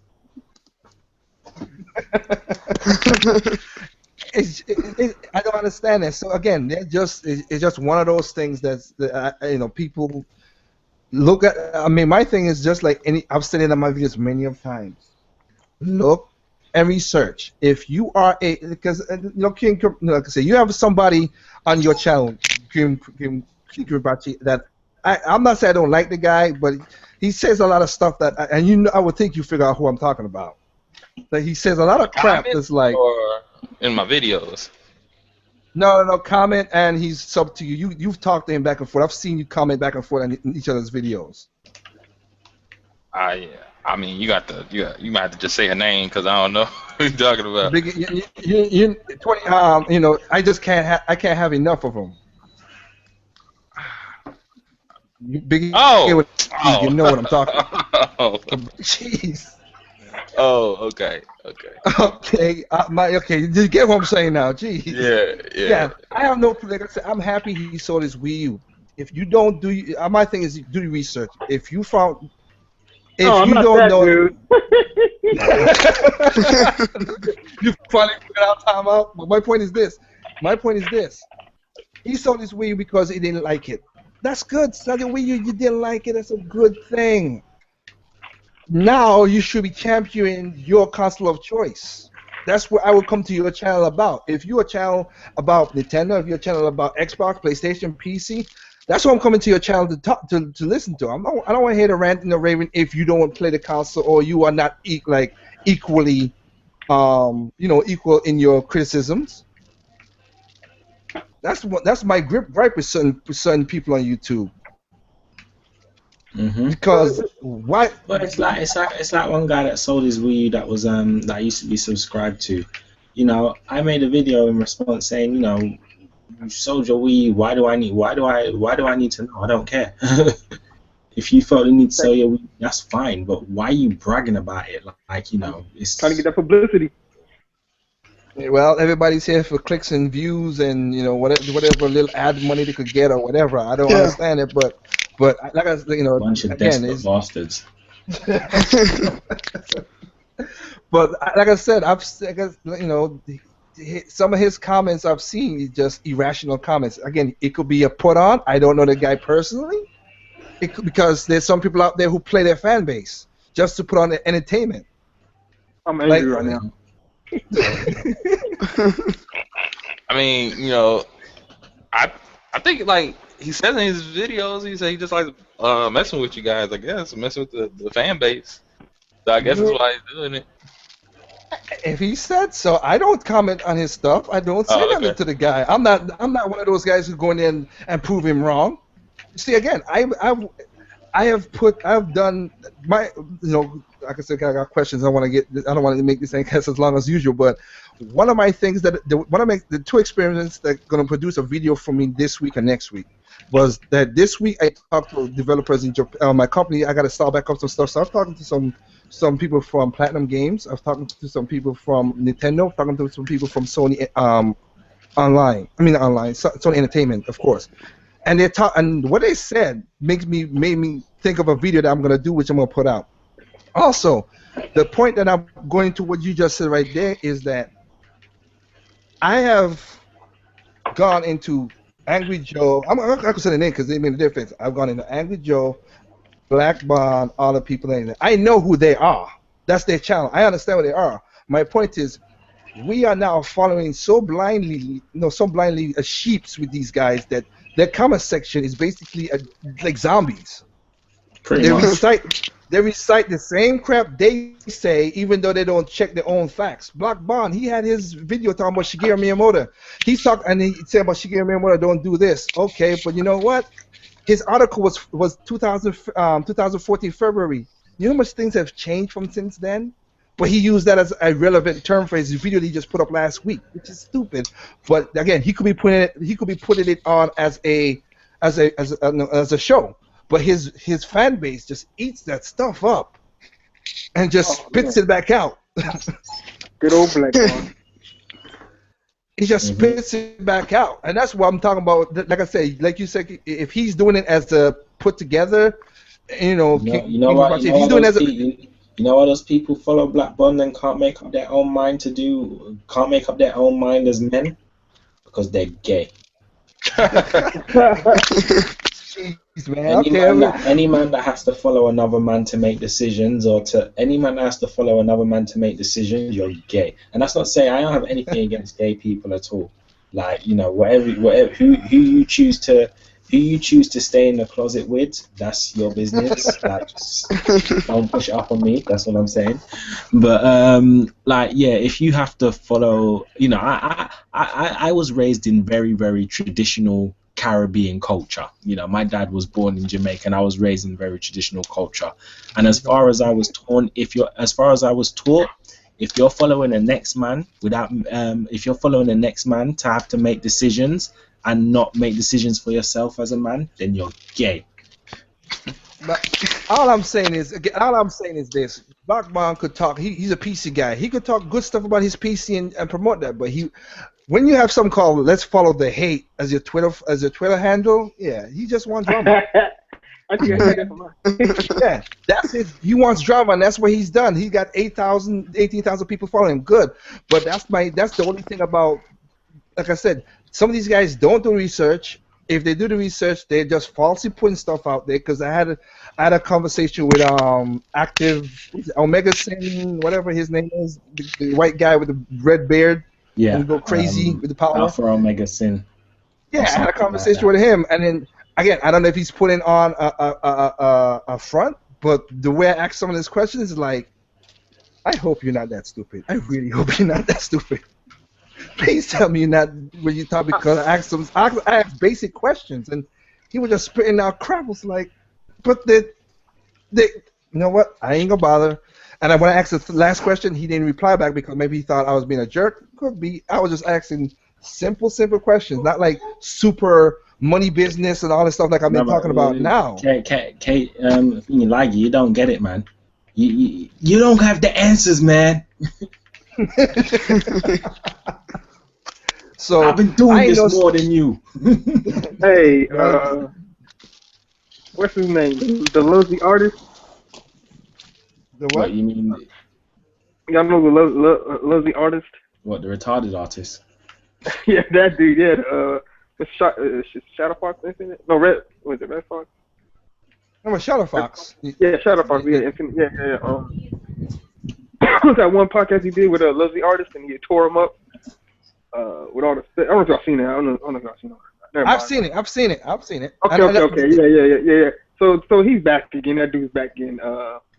He's back. Pretty much doing what y'all are saying. Back doing dumb stuff, BS, and all this nonsense. Just stuff not making any sense, and people following him, cheering him on like he's correct, or like I said, it's just people doing dumb stuff. Now I will get a benefit of the doubt to Black Bond. I'm gonna be the sour guy here.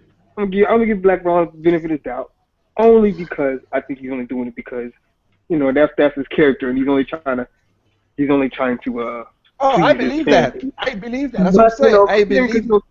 Yeah, because him and Dr. Trey are going at it. I think they're doing it only because that's their because even Dr. Trey with his. But on the flip side, I do think Black Bond at times is saying stuff that he really truly believes at times. He does say something that. Either way, it's their character. So I don't really too much pay attention to when he says stuff. I know he just. That is their character. I think it's their character. I think they're doing it. Now, I think it's their persona. That's what they're doing, and people eat it up because I want to say negativity sells more than positivity. It's just like it's just like in the music industry where people take a lot of these music feuds seriously, and then really and truly these guys are just doing it for entertainment purposes. They're not even fighting each other. They're partnered and working together. Yeah. Well, there you go. I think Dr. Trey and Black Bond. I could be wrong, but I think they're doing this just to drum up more views and everything. I think it's just a persona. That's what I'm doing. Because I've seen many of King. I've seen many of your videos when you try to talk to Dr. You call Dr. Trey out, King Kripachi. I was like, yeah, you know what? Yeah, why would you say something that stupid? But you know what? I don't know. It could be just a put on, I you know. mean, you know, So like with me, I don't try to call people out. Like I just have different views, I but you call him know, out. I wanna.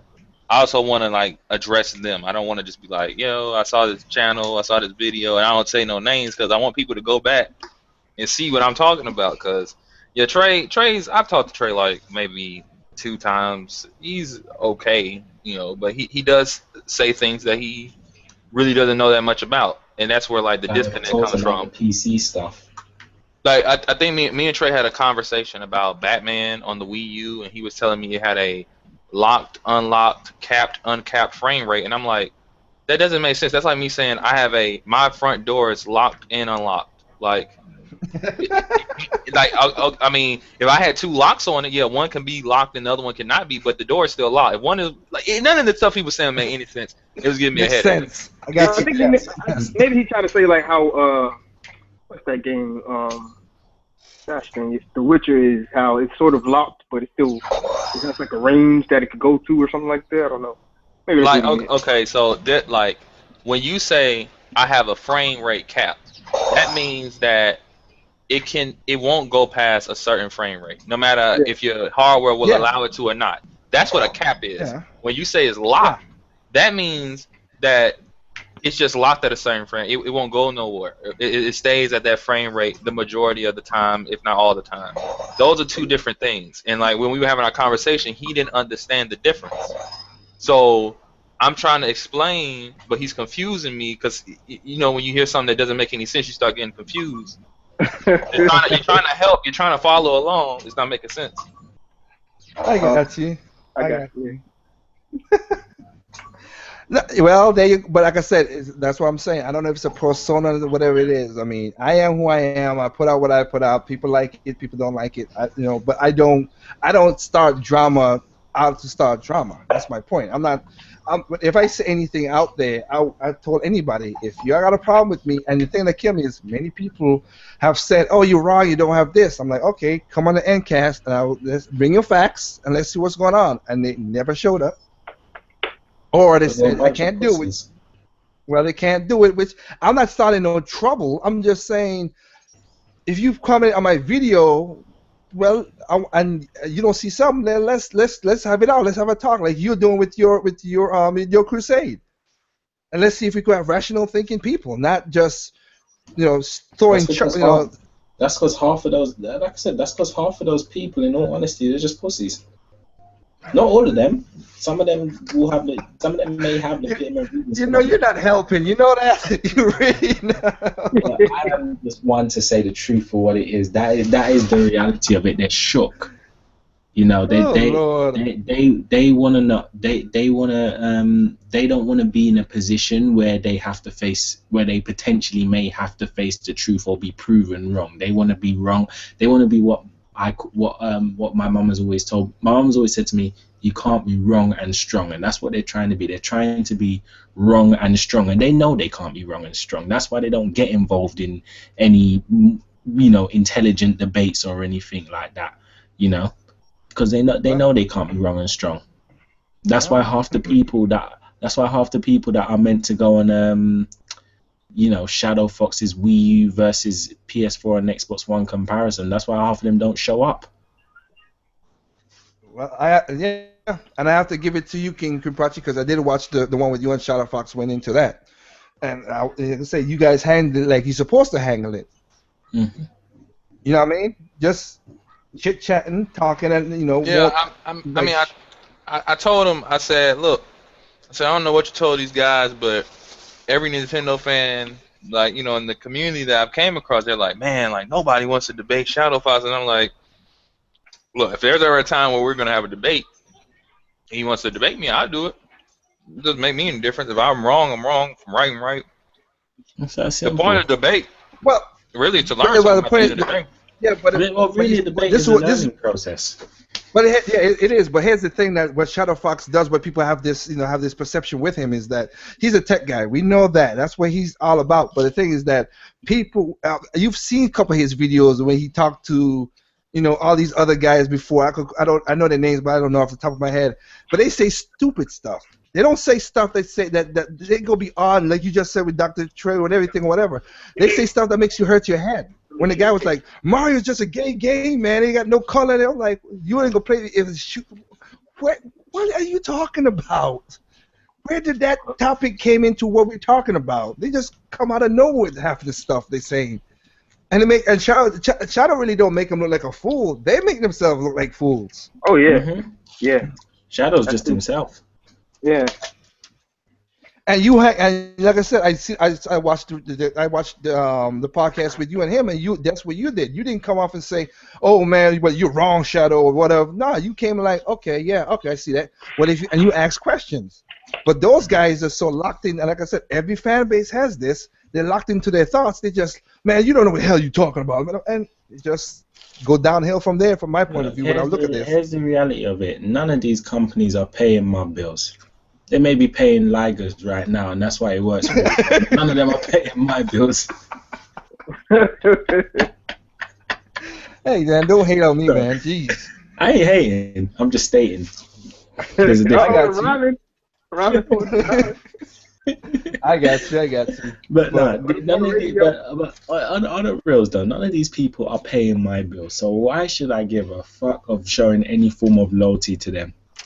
And if I was like Liger in business with any of them, I'm sorry, but I'm going to, I'm sticking with the ones that are paying me the highest check. It's that simple. I don't have to put no special unless they do something that is, unless they want me to do something that goes beyond my morals or goes beyond my standard of doing things. Then whoever's handing out the highest check, Sony's doing shit I don't like in the gaming industry, but they're offering to pay me 10 grand, whereas Nintendo's only offering to pay me 5 grand. I'm going with Sony. It's that simple. Well, like I said, but my like you said with the morals, that's why I hold myself to, because, again, EA, they paid me very well. I have no problem with that, but I'm not gonna, if they tell me to go shit on some other company and they're wrong, I'm not gonna do that. I'm not gonna voice my opinion like that. You're not paying me to do that. You're paying me to sound code for your games. Do that. That's what our contract is. That's what I'm gonna do. Sony's paying. Oh my bad. Okay, no, I'm not gonna be a shit talker for somebody else. That's not what you. Even if you pay me that, that's not what. Like I said, my company, I want to keep my company to what it is. I'm not doing that. I'm sorry. I'm going. You asked me to do this, which is again, I do game designer. I do sound code and everything. That's what you want my company to do. I'll do that. Other than that, I'm not going out there to champion your cause and everything else. Now, if it's something good and positive, I will do that. But if you're gonna tell me like that guy who for the PR who messed up with Nintendo, he was like, well, Nintendo is crap or whatever. And remember, EA came right back out and said, we're sorry, we apologize for what you guys did. We didn't. He was saying crap. Mm-hmm. That's not what I'm gonna do when it comes to stuff like that. That's just not me. Money's money, and again, all of us would do certain things for money. Everybody has a price. Don't get me wrong, but I'm not gonna trade in my morals for that kind of crap. EA, Ubisoft. When I worked with Ubisoft, Ubisoft. Really, I didn't have no problem with Ubisoft. Ubisoft was good when I worked with them. Sony, I have no problem with Sony. I'm working with Sony right now. I have no problem with them. I'm trying to do a contract with Nintendo right now. Hope it works out the way I want it to. But I'm not. My stance would never change that if Nintendo does something horrible or Sony does something horrible, that I'm gonna say, well, let's not call it a spade a spade. That's just not how I do things.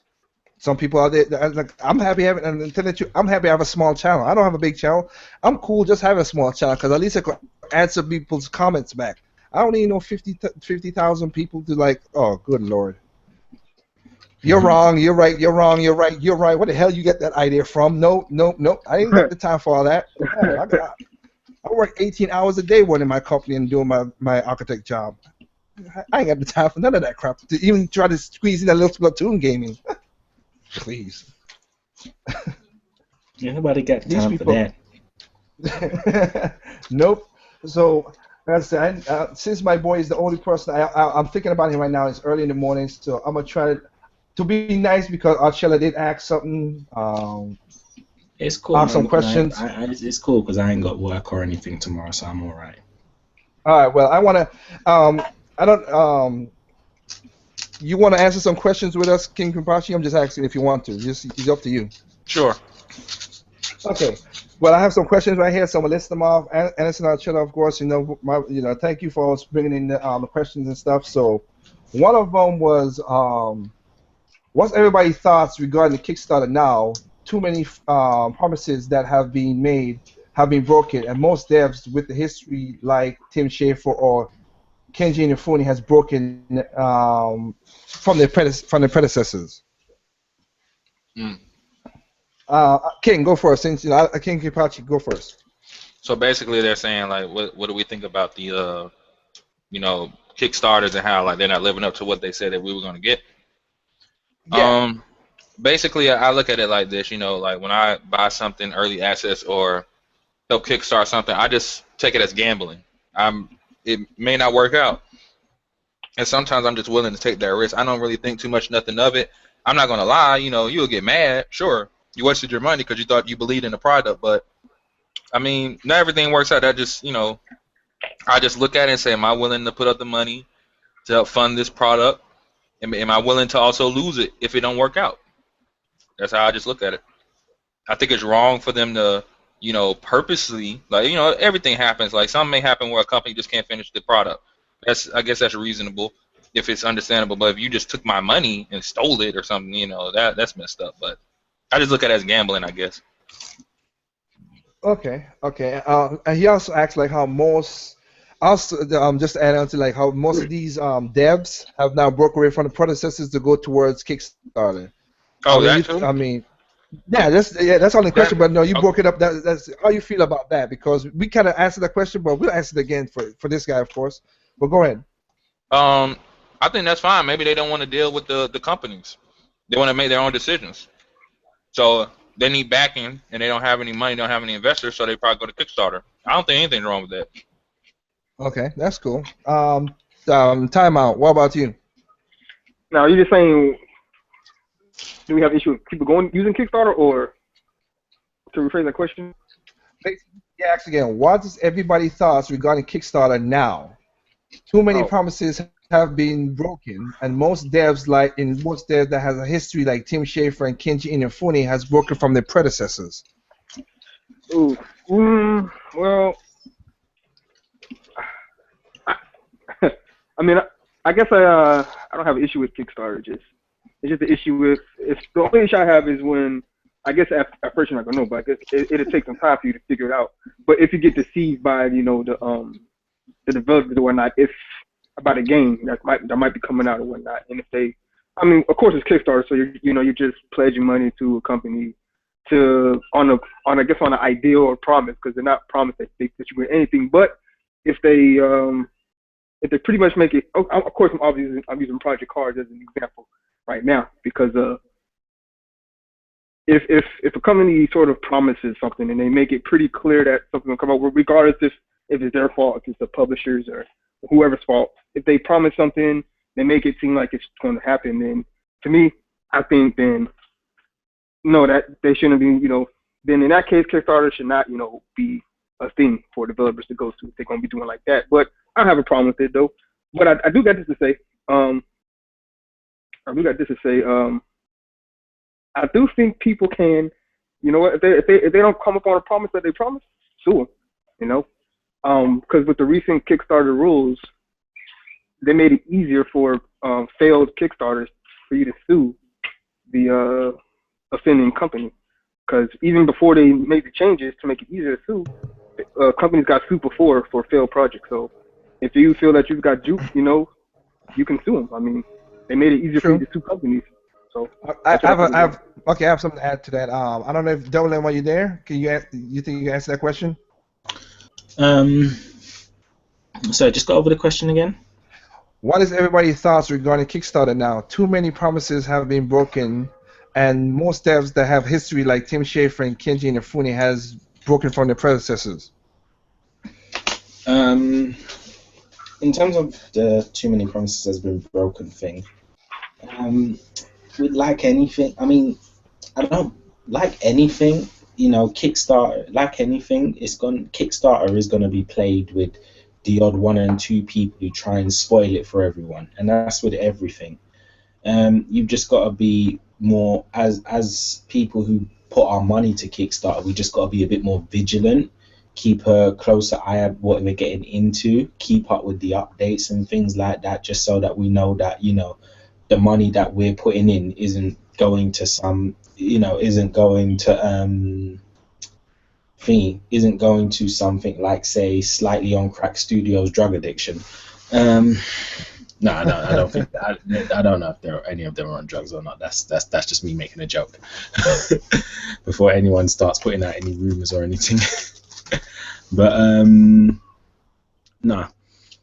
So we just have to be a bit more careful and be a bit more vigilant. It's just like if someone was trying to sell you something, you've got to make sure you know what you're getting into so that you ain't getting scammed.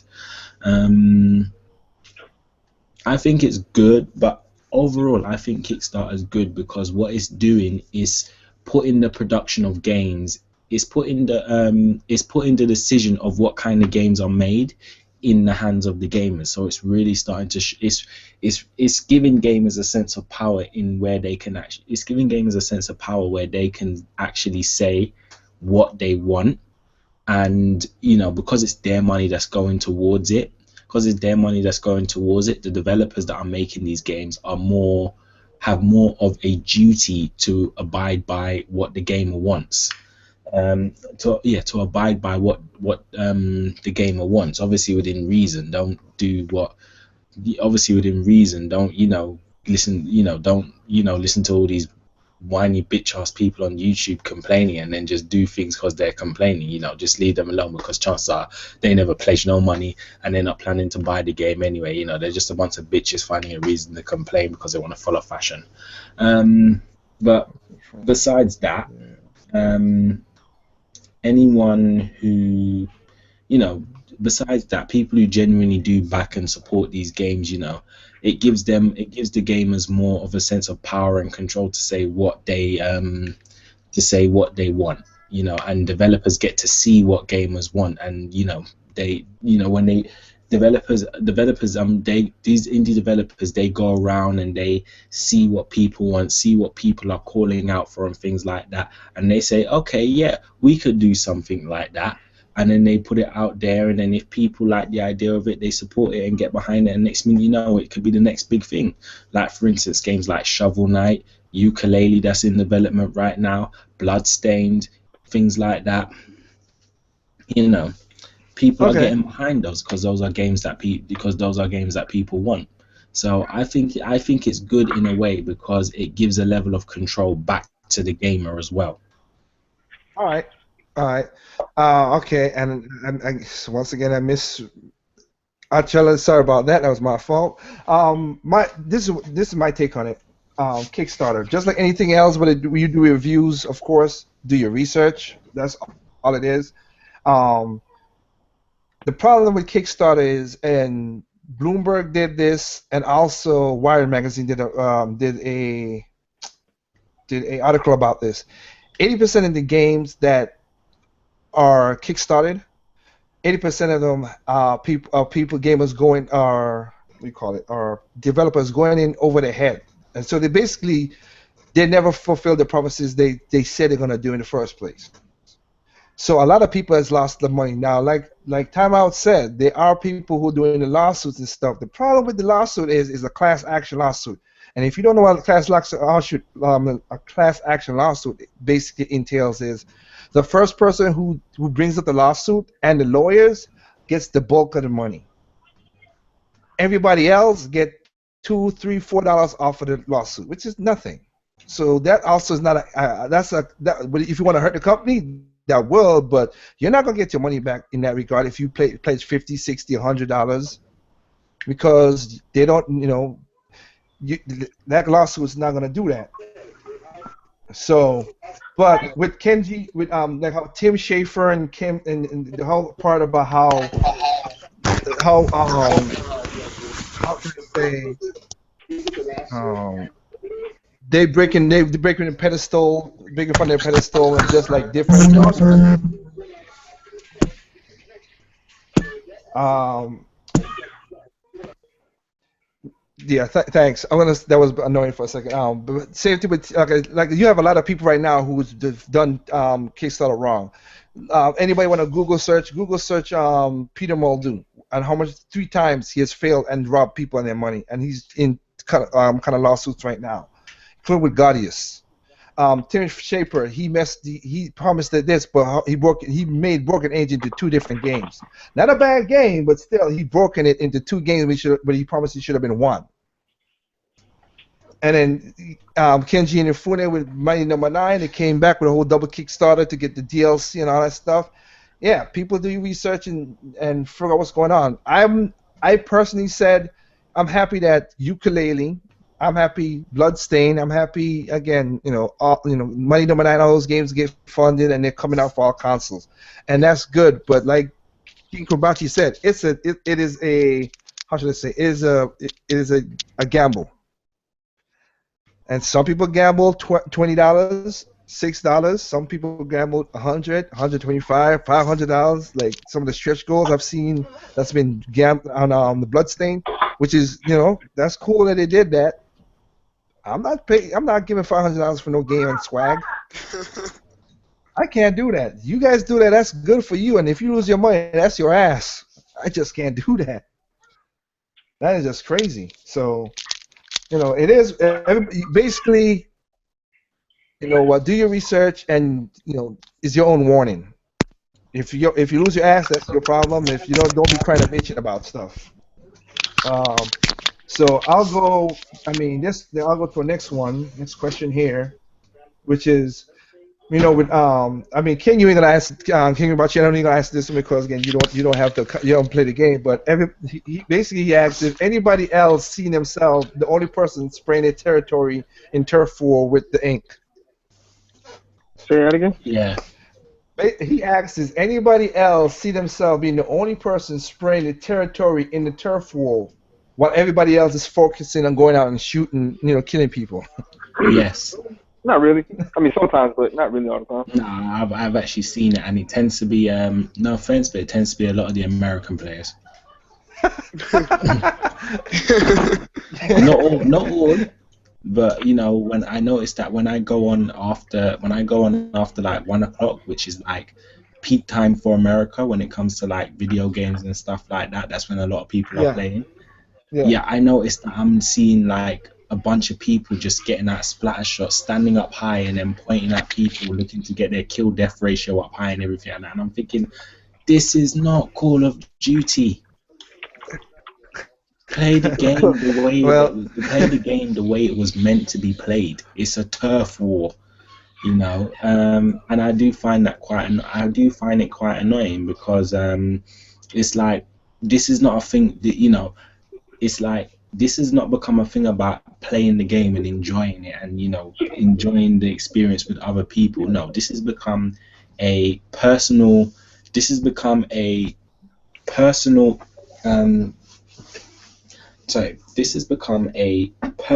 issue with yourself, where your ego is somewhere off the wall, where you feel that you only look cool playing this game if you get a good high kill to death ratio, despite the fact that it doesn't have no benefit to your overall score or you winning or losing. Yep. Until we get to the other modes that's supposed to be like the King of the Hill and all the stuff that Nintendo said was going to bring into, that's where the kill ratio happens. But yeah, I've done the same thing too. Where I'm the one who stays around and I split around the base with the ink while everybody shoots off, and then I go out and help them. Now, basically what we said right there goes back to what you asked the question a long time ago, King Gimpachi, when you're saying that's the kind of difference this game is. It's a totally different game. It's not. You're not going. The people who are losing are the people who have that Call of Duty mindset of going for the shoot.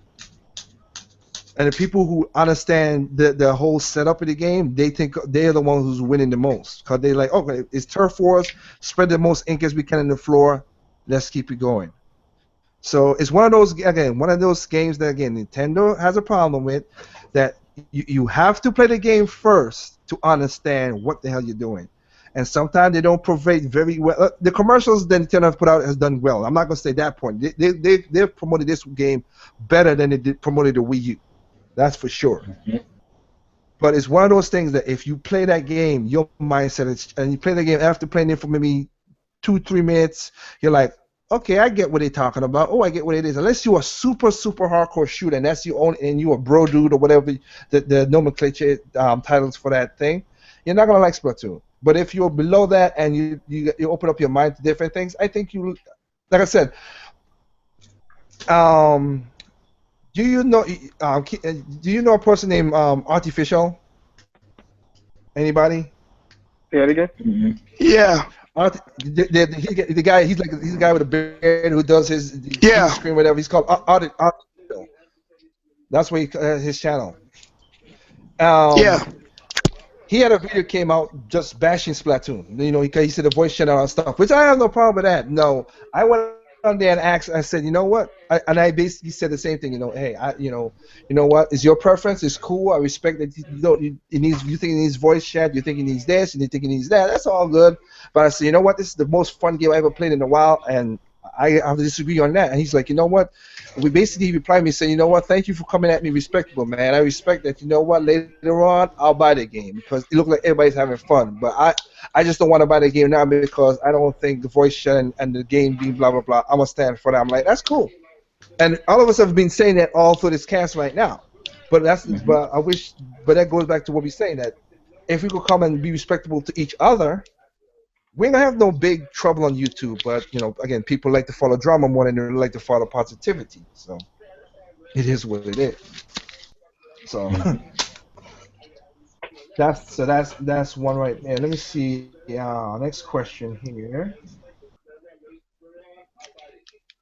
Okay, I have a next question here from Taylor that's asking.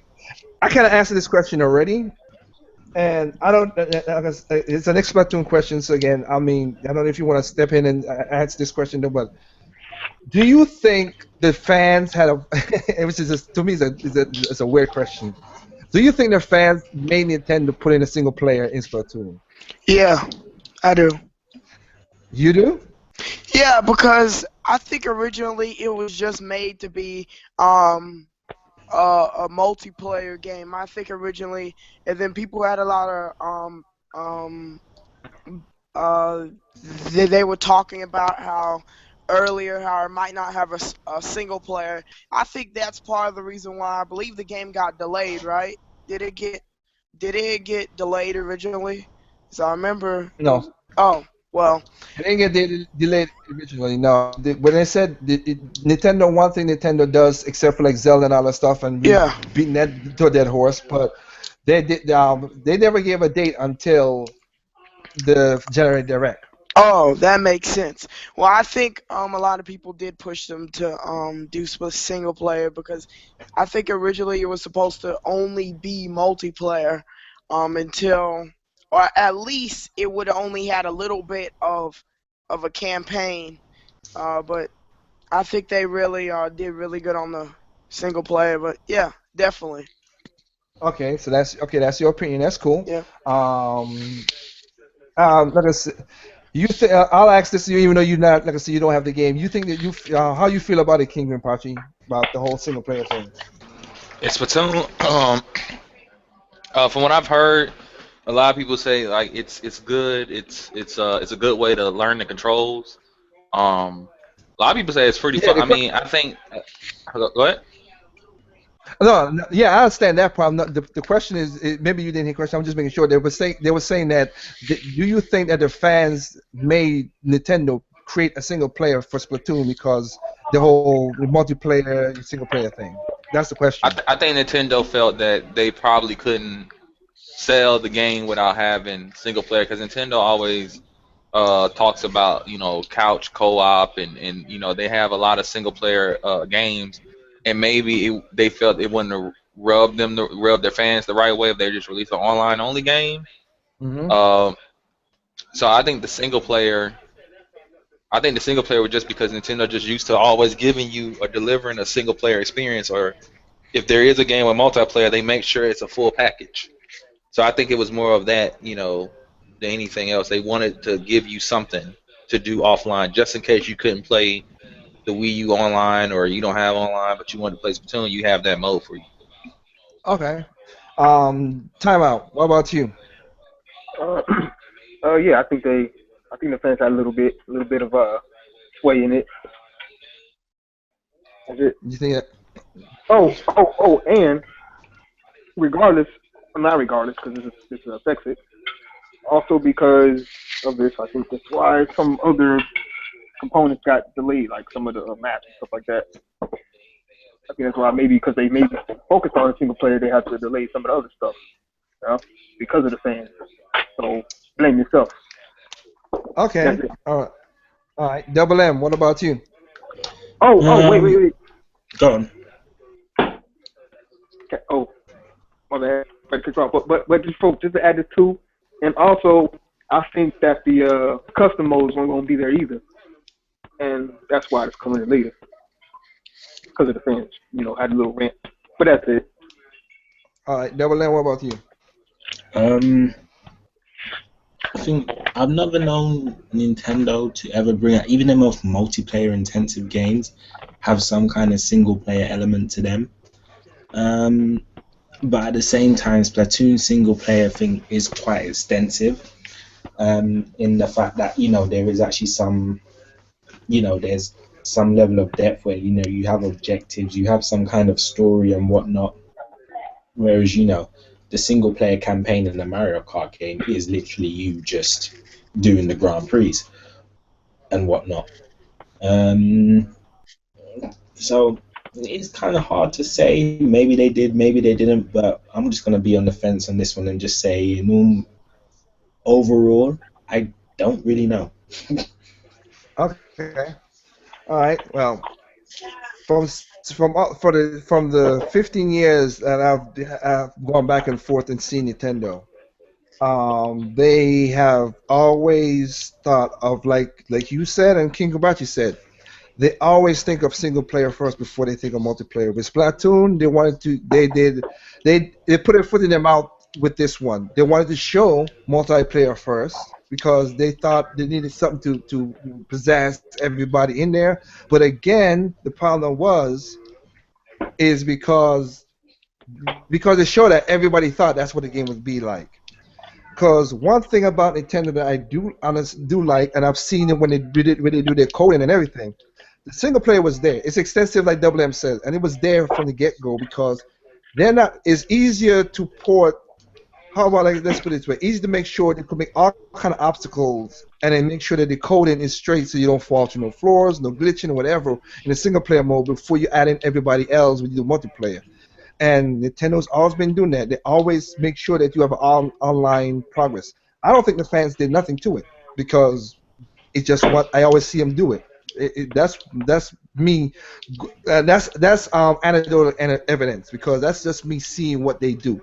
When they made Mario Kart 3D World, not Mario Kart 3D, Mario Land 3D World, they thought about how they implemented the multiplayer aspect, but of course they showed videos of the multiplayer being something else. The same thing with Super Mario Brothers Wii U and New Super Mario Brothers as well. They always make sure that you could have some offline all the time, and that's just what they did. So, like I said, the game has been the game has been developing longer than what Nintendo. Everybody thinks it's had a 1 year developing cycle. No, it has not. 'Cause it takes a lot. One thing, like I said, is one of those things. Again, coding takes a long time to do for these, including something that's like. Because Double M, you remember you asked this question to me the first time we talked. It takes when you're doing 3D platforming. That's one of the hardest games to code for. Because you don't want to like clip through a wall. You don't want to just get stuck in a wall. You don't want to get stuck in a wall. You don't want to jump in the wall. You don't want to say, "Oh, let me jump on this platform," and you fall to the bottom of the pit, and then you're looking through you see all the polygons and graphics. It's one of the hardest things. It is one of the hardest things to code for. When Nintendo does the quality testing and coding for, they have hundreds of people. Other than the dev team being 50 people, the quality control part is like 100, 150 people again, going to back to the double level, and then a keyboard going, making sure, okay, this don't clip, this don't do this, this don't stuff like that. So Yeah, I'm just I've going off. done basic I gotta. programming before in my college and in uni. Like the most amount of work that comes in your documentation is the testing. Yeah, that when you went Testing testing and my code. debugging. I mean, it could be something as simple as a dot, a full stop is not where it's supposed to be. That could mess up your entire program, and it could take you ages to find it. And when you finally do find it, it's a sense of relief because you wanted to kill the machine for taking so long. Yep, that is something that's something that I've seen when I like even when I have to do the coding for when I do the coding for my codes when I make the codes for the sound effects and everything else. Yeah, when I have to do the debugging, I gotta make sure that sound effect still matches up with the action on the screen. Hmm. I do the initial stuff, and then the quality control guys they do everything else to see that. So it's just something that it's good. Like I said, I don't do anything. Again, I don't think the fans. If I have to tell the truth, I don't think the fans push them to have a single player. Nintendo always does it, but that's going off again what I have seen. I've not worked on Splatoon. I've not seen.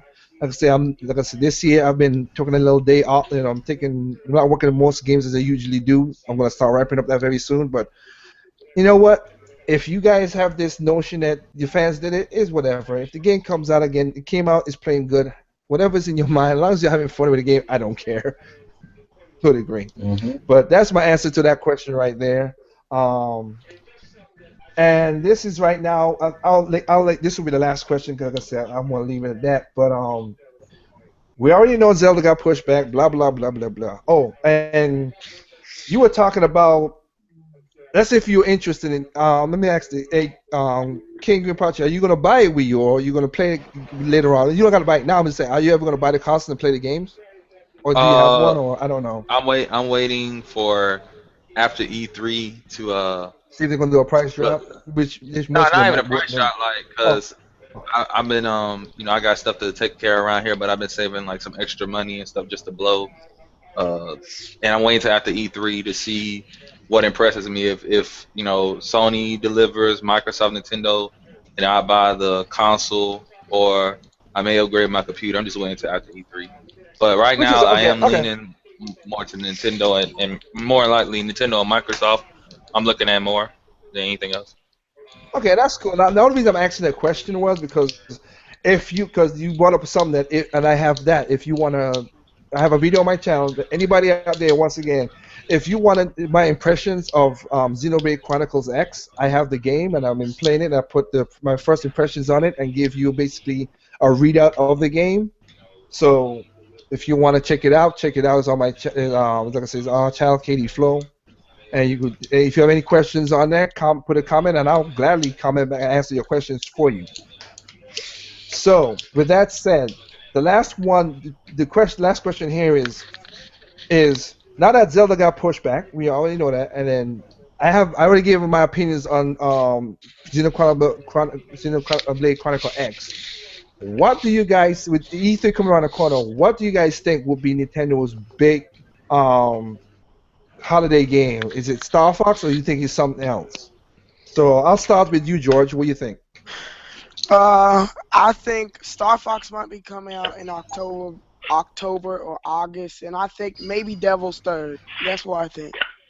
Maybe. All right. Okay. Yeah, No, it's all cool. We all this is just suggest this is just speculative stuff, though. I We know. cool with this. What about you, King About you? What do you think? If you have your thoughts on Holiday. it.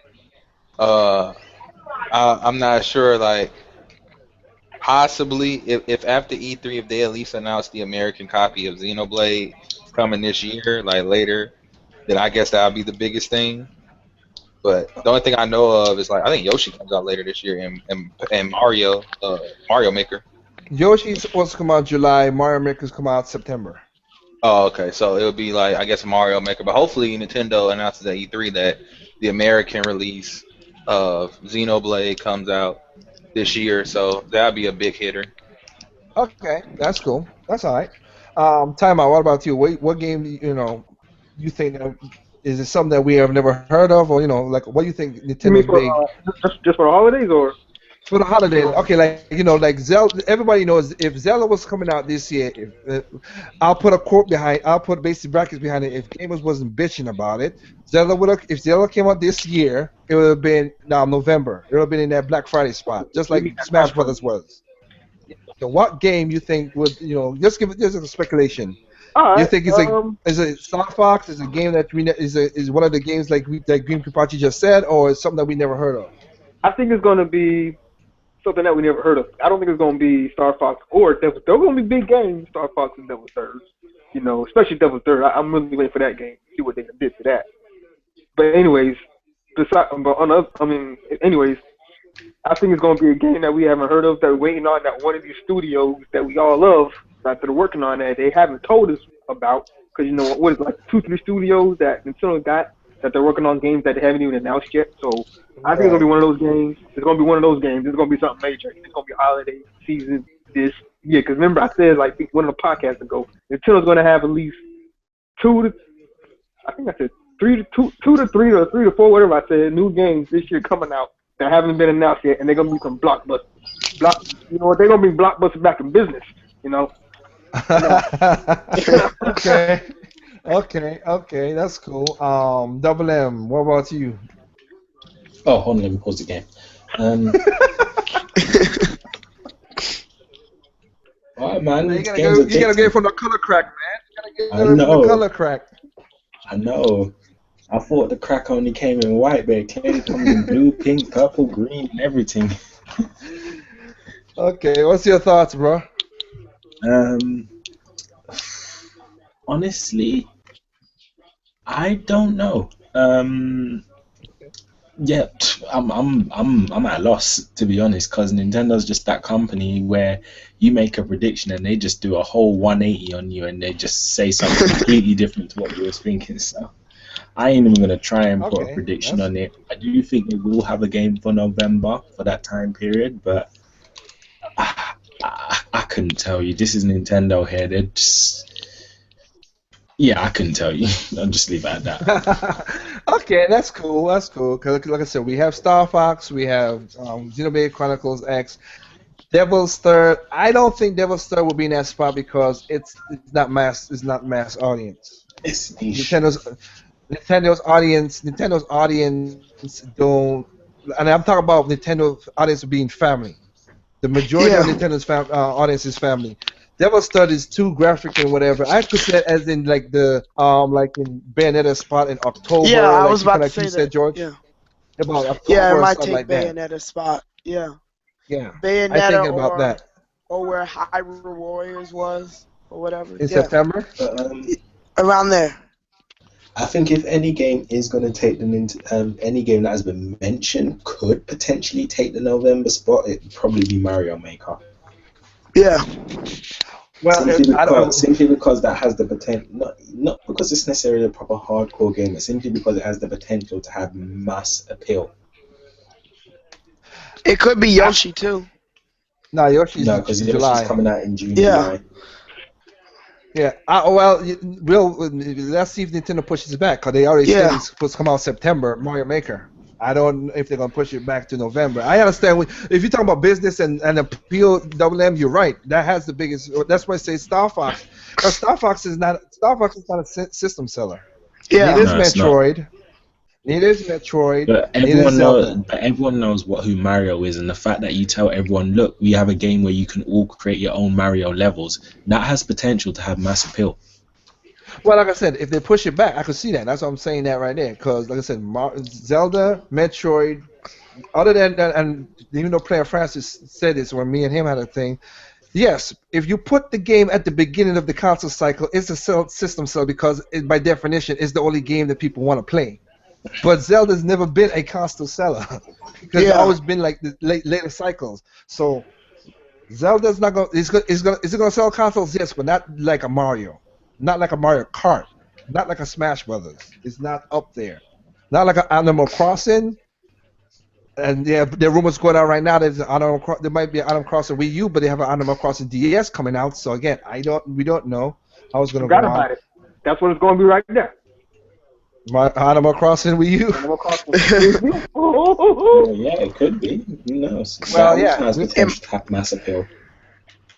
it Go ahead, might be George. a Pokemon, I don't know, a Pokemon console game. You never know. That's not gonna happen. Let's not keep. Let's not hold our breath with that one. Hey, I don't. Hey, who Game knows? Freak. This year E3 Pokken tournament Oh not for the yeah, I Wii U. forgot about Pokken yeah. Tournament. You're right. You are right. I forgot about Pokken Tournament.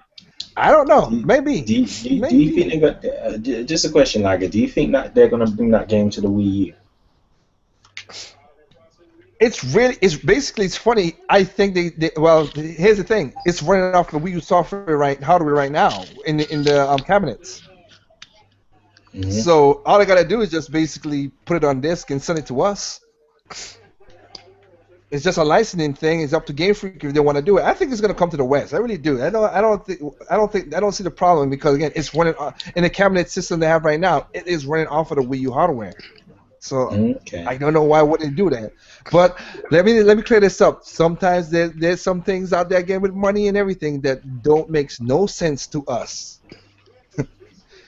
Okay, because again, like Project Cross Zone and everything with Namco Bandai and Capcom, and like I said, there's Tales game that Namco Bandai.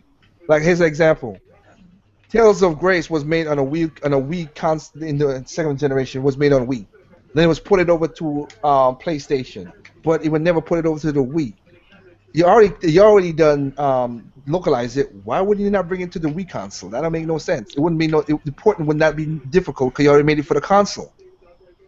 Hmm. So sometimes there's just no sense in certain things. It just is what it is. So, but that's cool. Like I said, the E3 is around the corner. We'll see what everybody pulls out of their grand bag. I mean, of course, I'm watching Nintendo. If I have to tell the honest truth, I have no problem. I don't even really have to watch Nintendo that much because I know they're gonna do certain things, and that's not me trying to be like a fanboy or whatever, which I am, but I don't care. They're gonna do certain things that's them because they're doing the digital thing that they did last year. What I'm really worried about and what I want to know is two things I'm worried about. One, I want to see what Sony pulls out. I really do. I know people say they get bored and Sony's boring, blah blah blah. They have a problem. Sony PlayStation has a problem right now having not that many exclusives, and I mean exclusive that talks to the gamers because Yeah, again, even the president, Andrew House, he came out that the PlayStation 4 doesn't have that many first party exclusives. well, the PlayStation 4 has the worst attachment rate, even though it sells 22 million, whatever the number you want to call, it has the worst attachment rate when it comes to games. Yeah. None of them games are broken a quarter of the sales of the system. Again, because of the piracy and all that blah blah blah. But I'm not getting back into that again. I just want to see what Sony pulls out. I'm not lying. I myself have not seen nothing from Sony Entertainment for what I'm doing. So if they come up with something pretty cool, that's cool. I want the industry to keep on going forward in a whole. I want to see what they're talking about. Just a quick question to anyone who has Splatoon. Have any of you got a bit like kind of just obsessed with just going and being like in the training dojo where you're just testing out the weapons? Yes. Because I'm getting a bit A obsessed little with bit. it right now. Yeah, I have because you got to figure out what guns work and everything. That's cool. My next thing that that I'm hoping is gonna go good again is because I work with Platinum Studios is Scalebound. Hideki Kamiya is not a person to stay quiet about his games, and I have not heard nothing. And even you go to the And Platinum's YouTube channel, he's not someone who's afraid to tell people to fuck off as well. yes, but he also is up there. But he's been quiet for the last year about Scalebound, and he didn't talk about Devil May Cry, and he don't even own that franchise no more because of Capcom. So it's just weird for him not to say nothing about Scalebound, about games he's working on. Just something weird going on there. I'm hoping it's for the better. I'm not saying bad.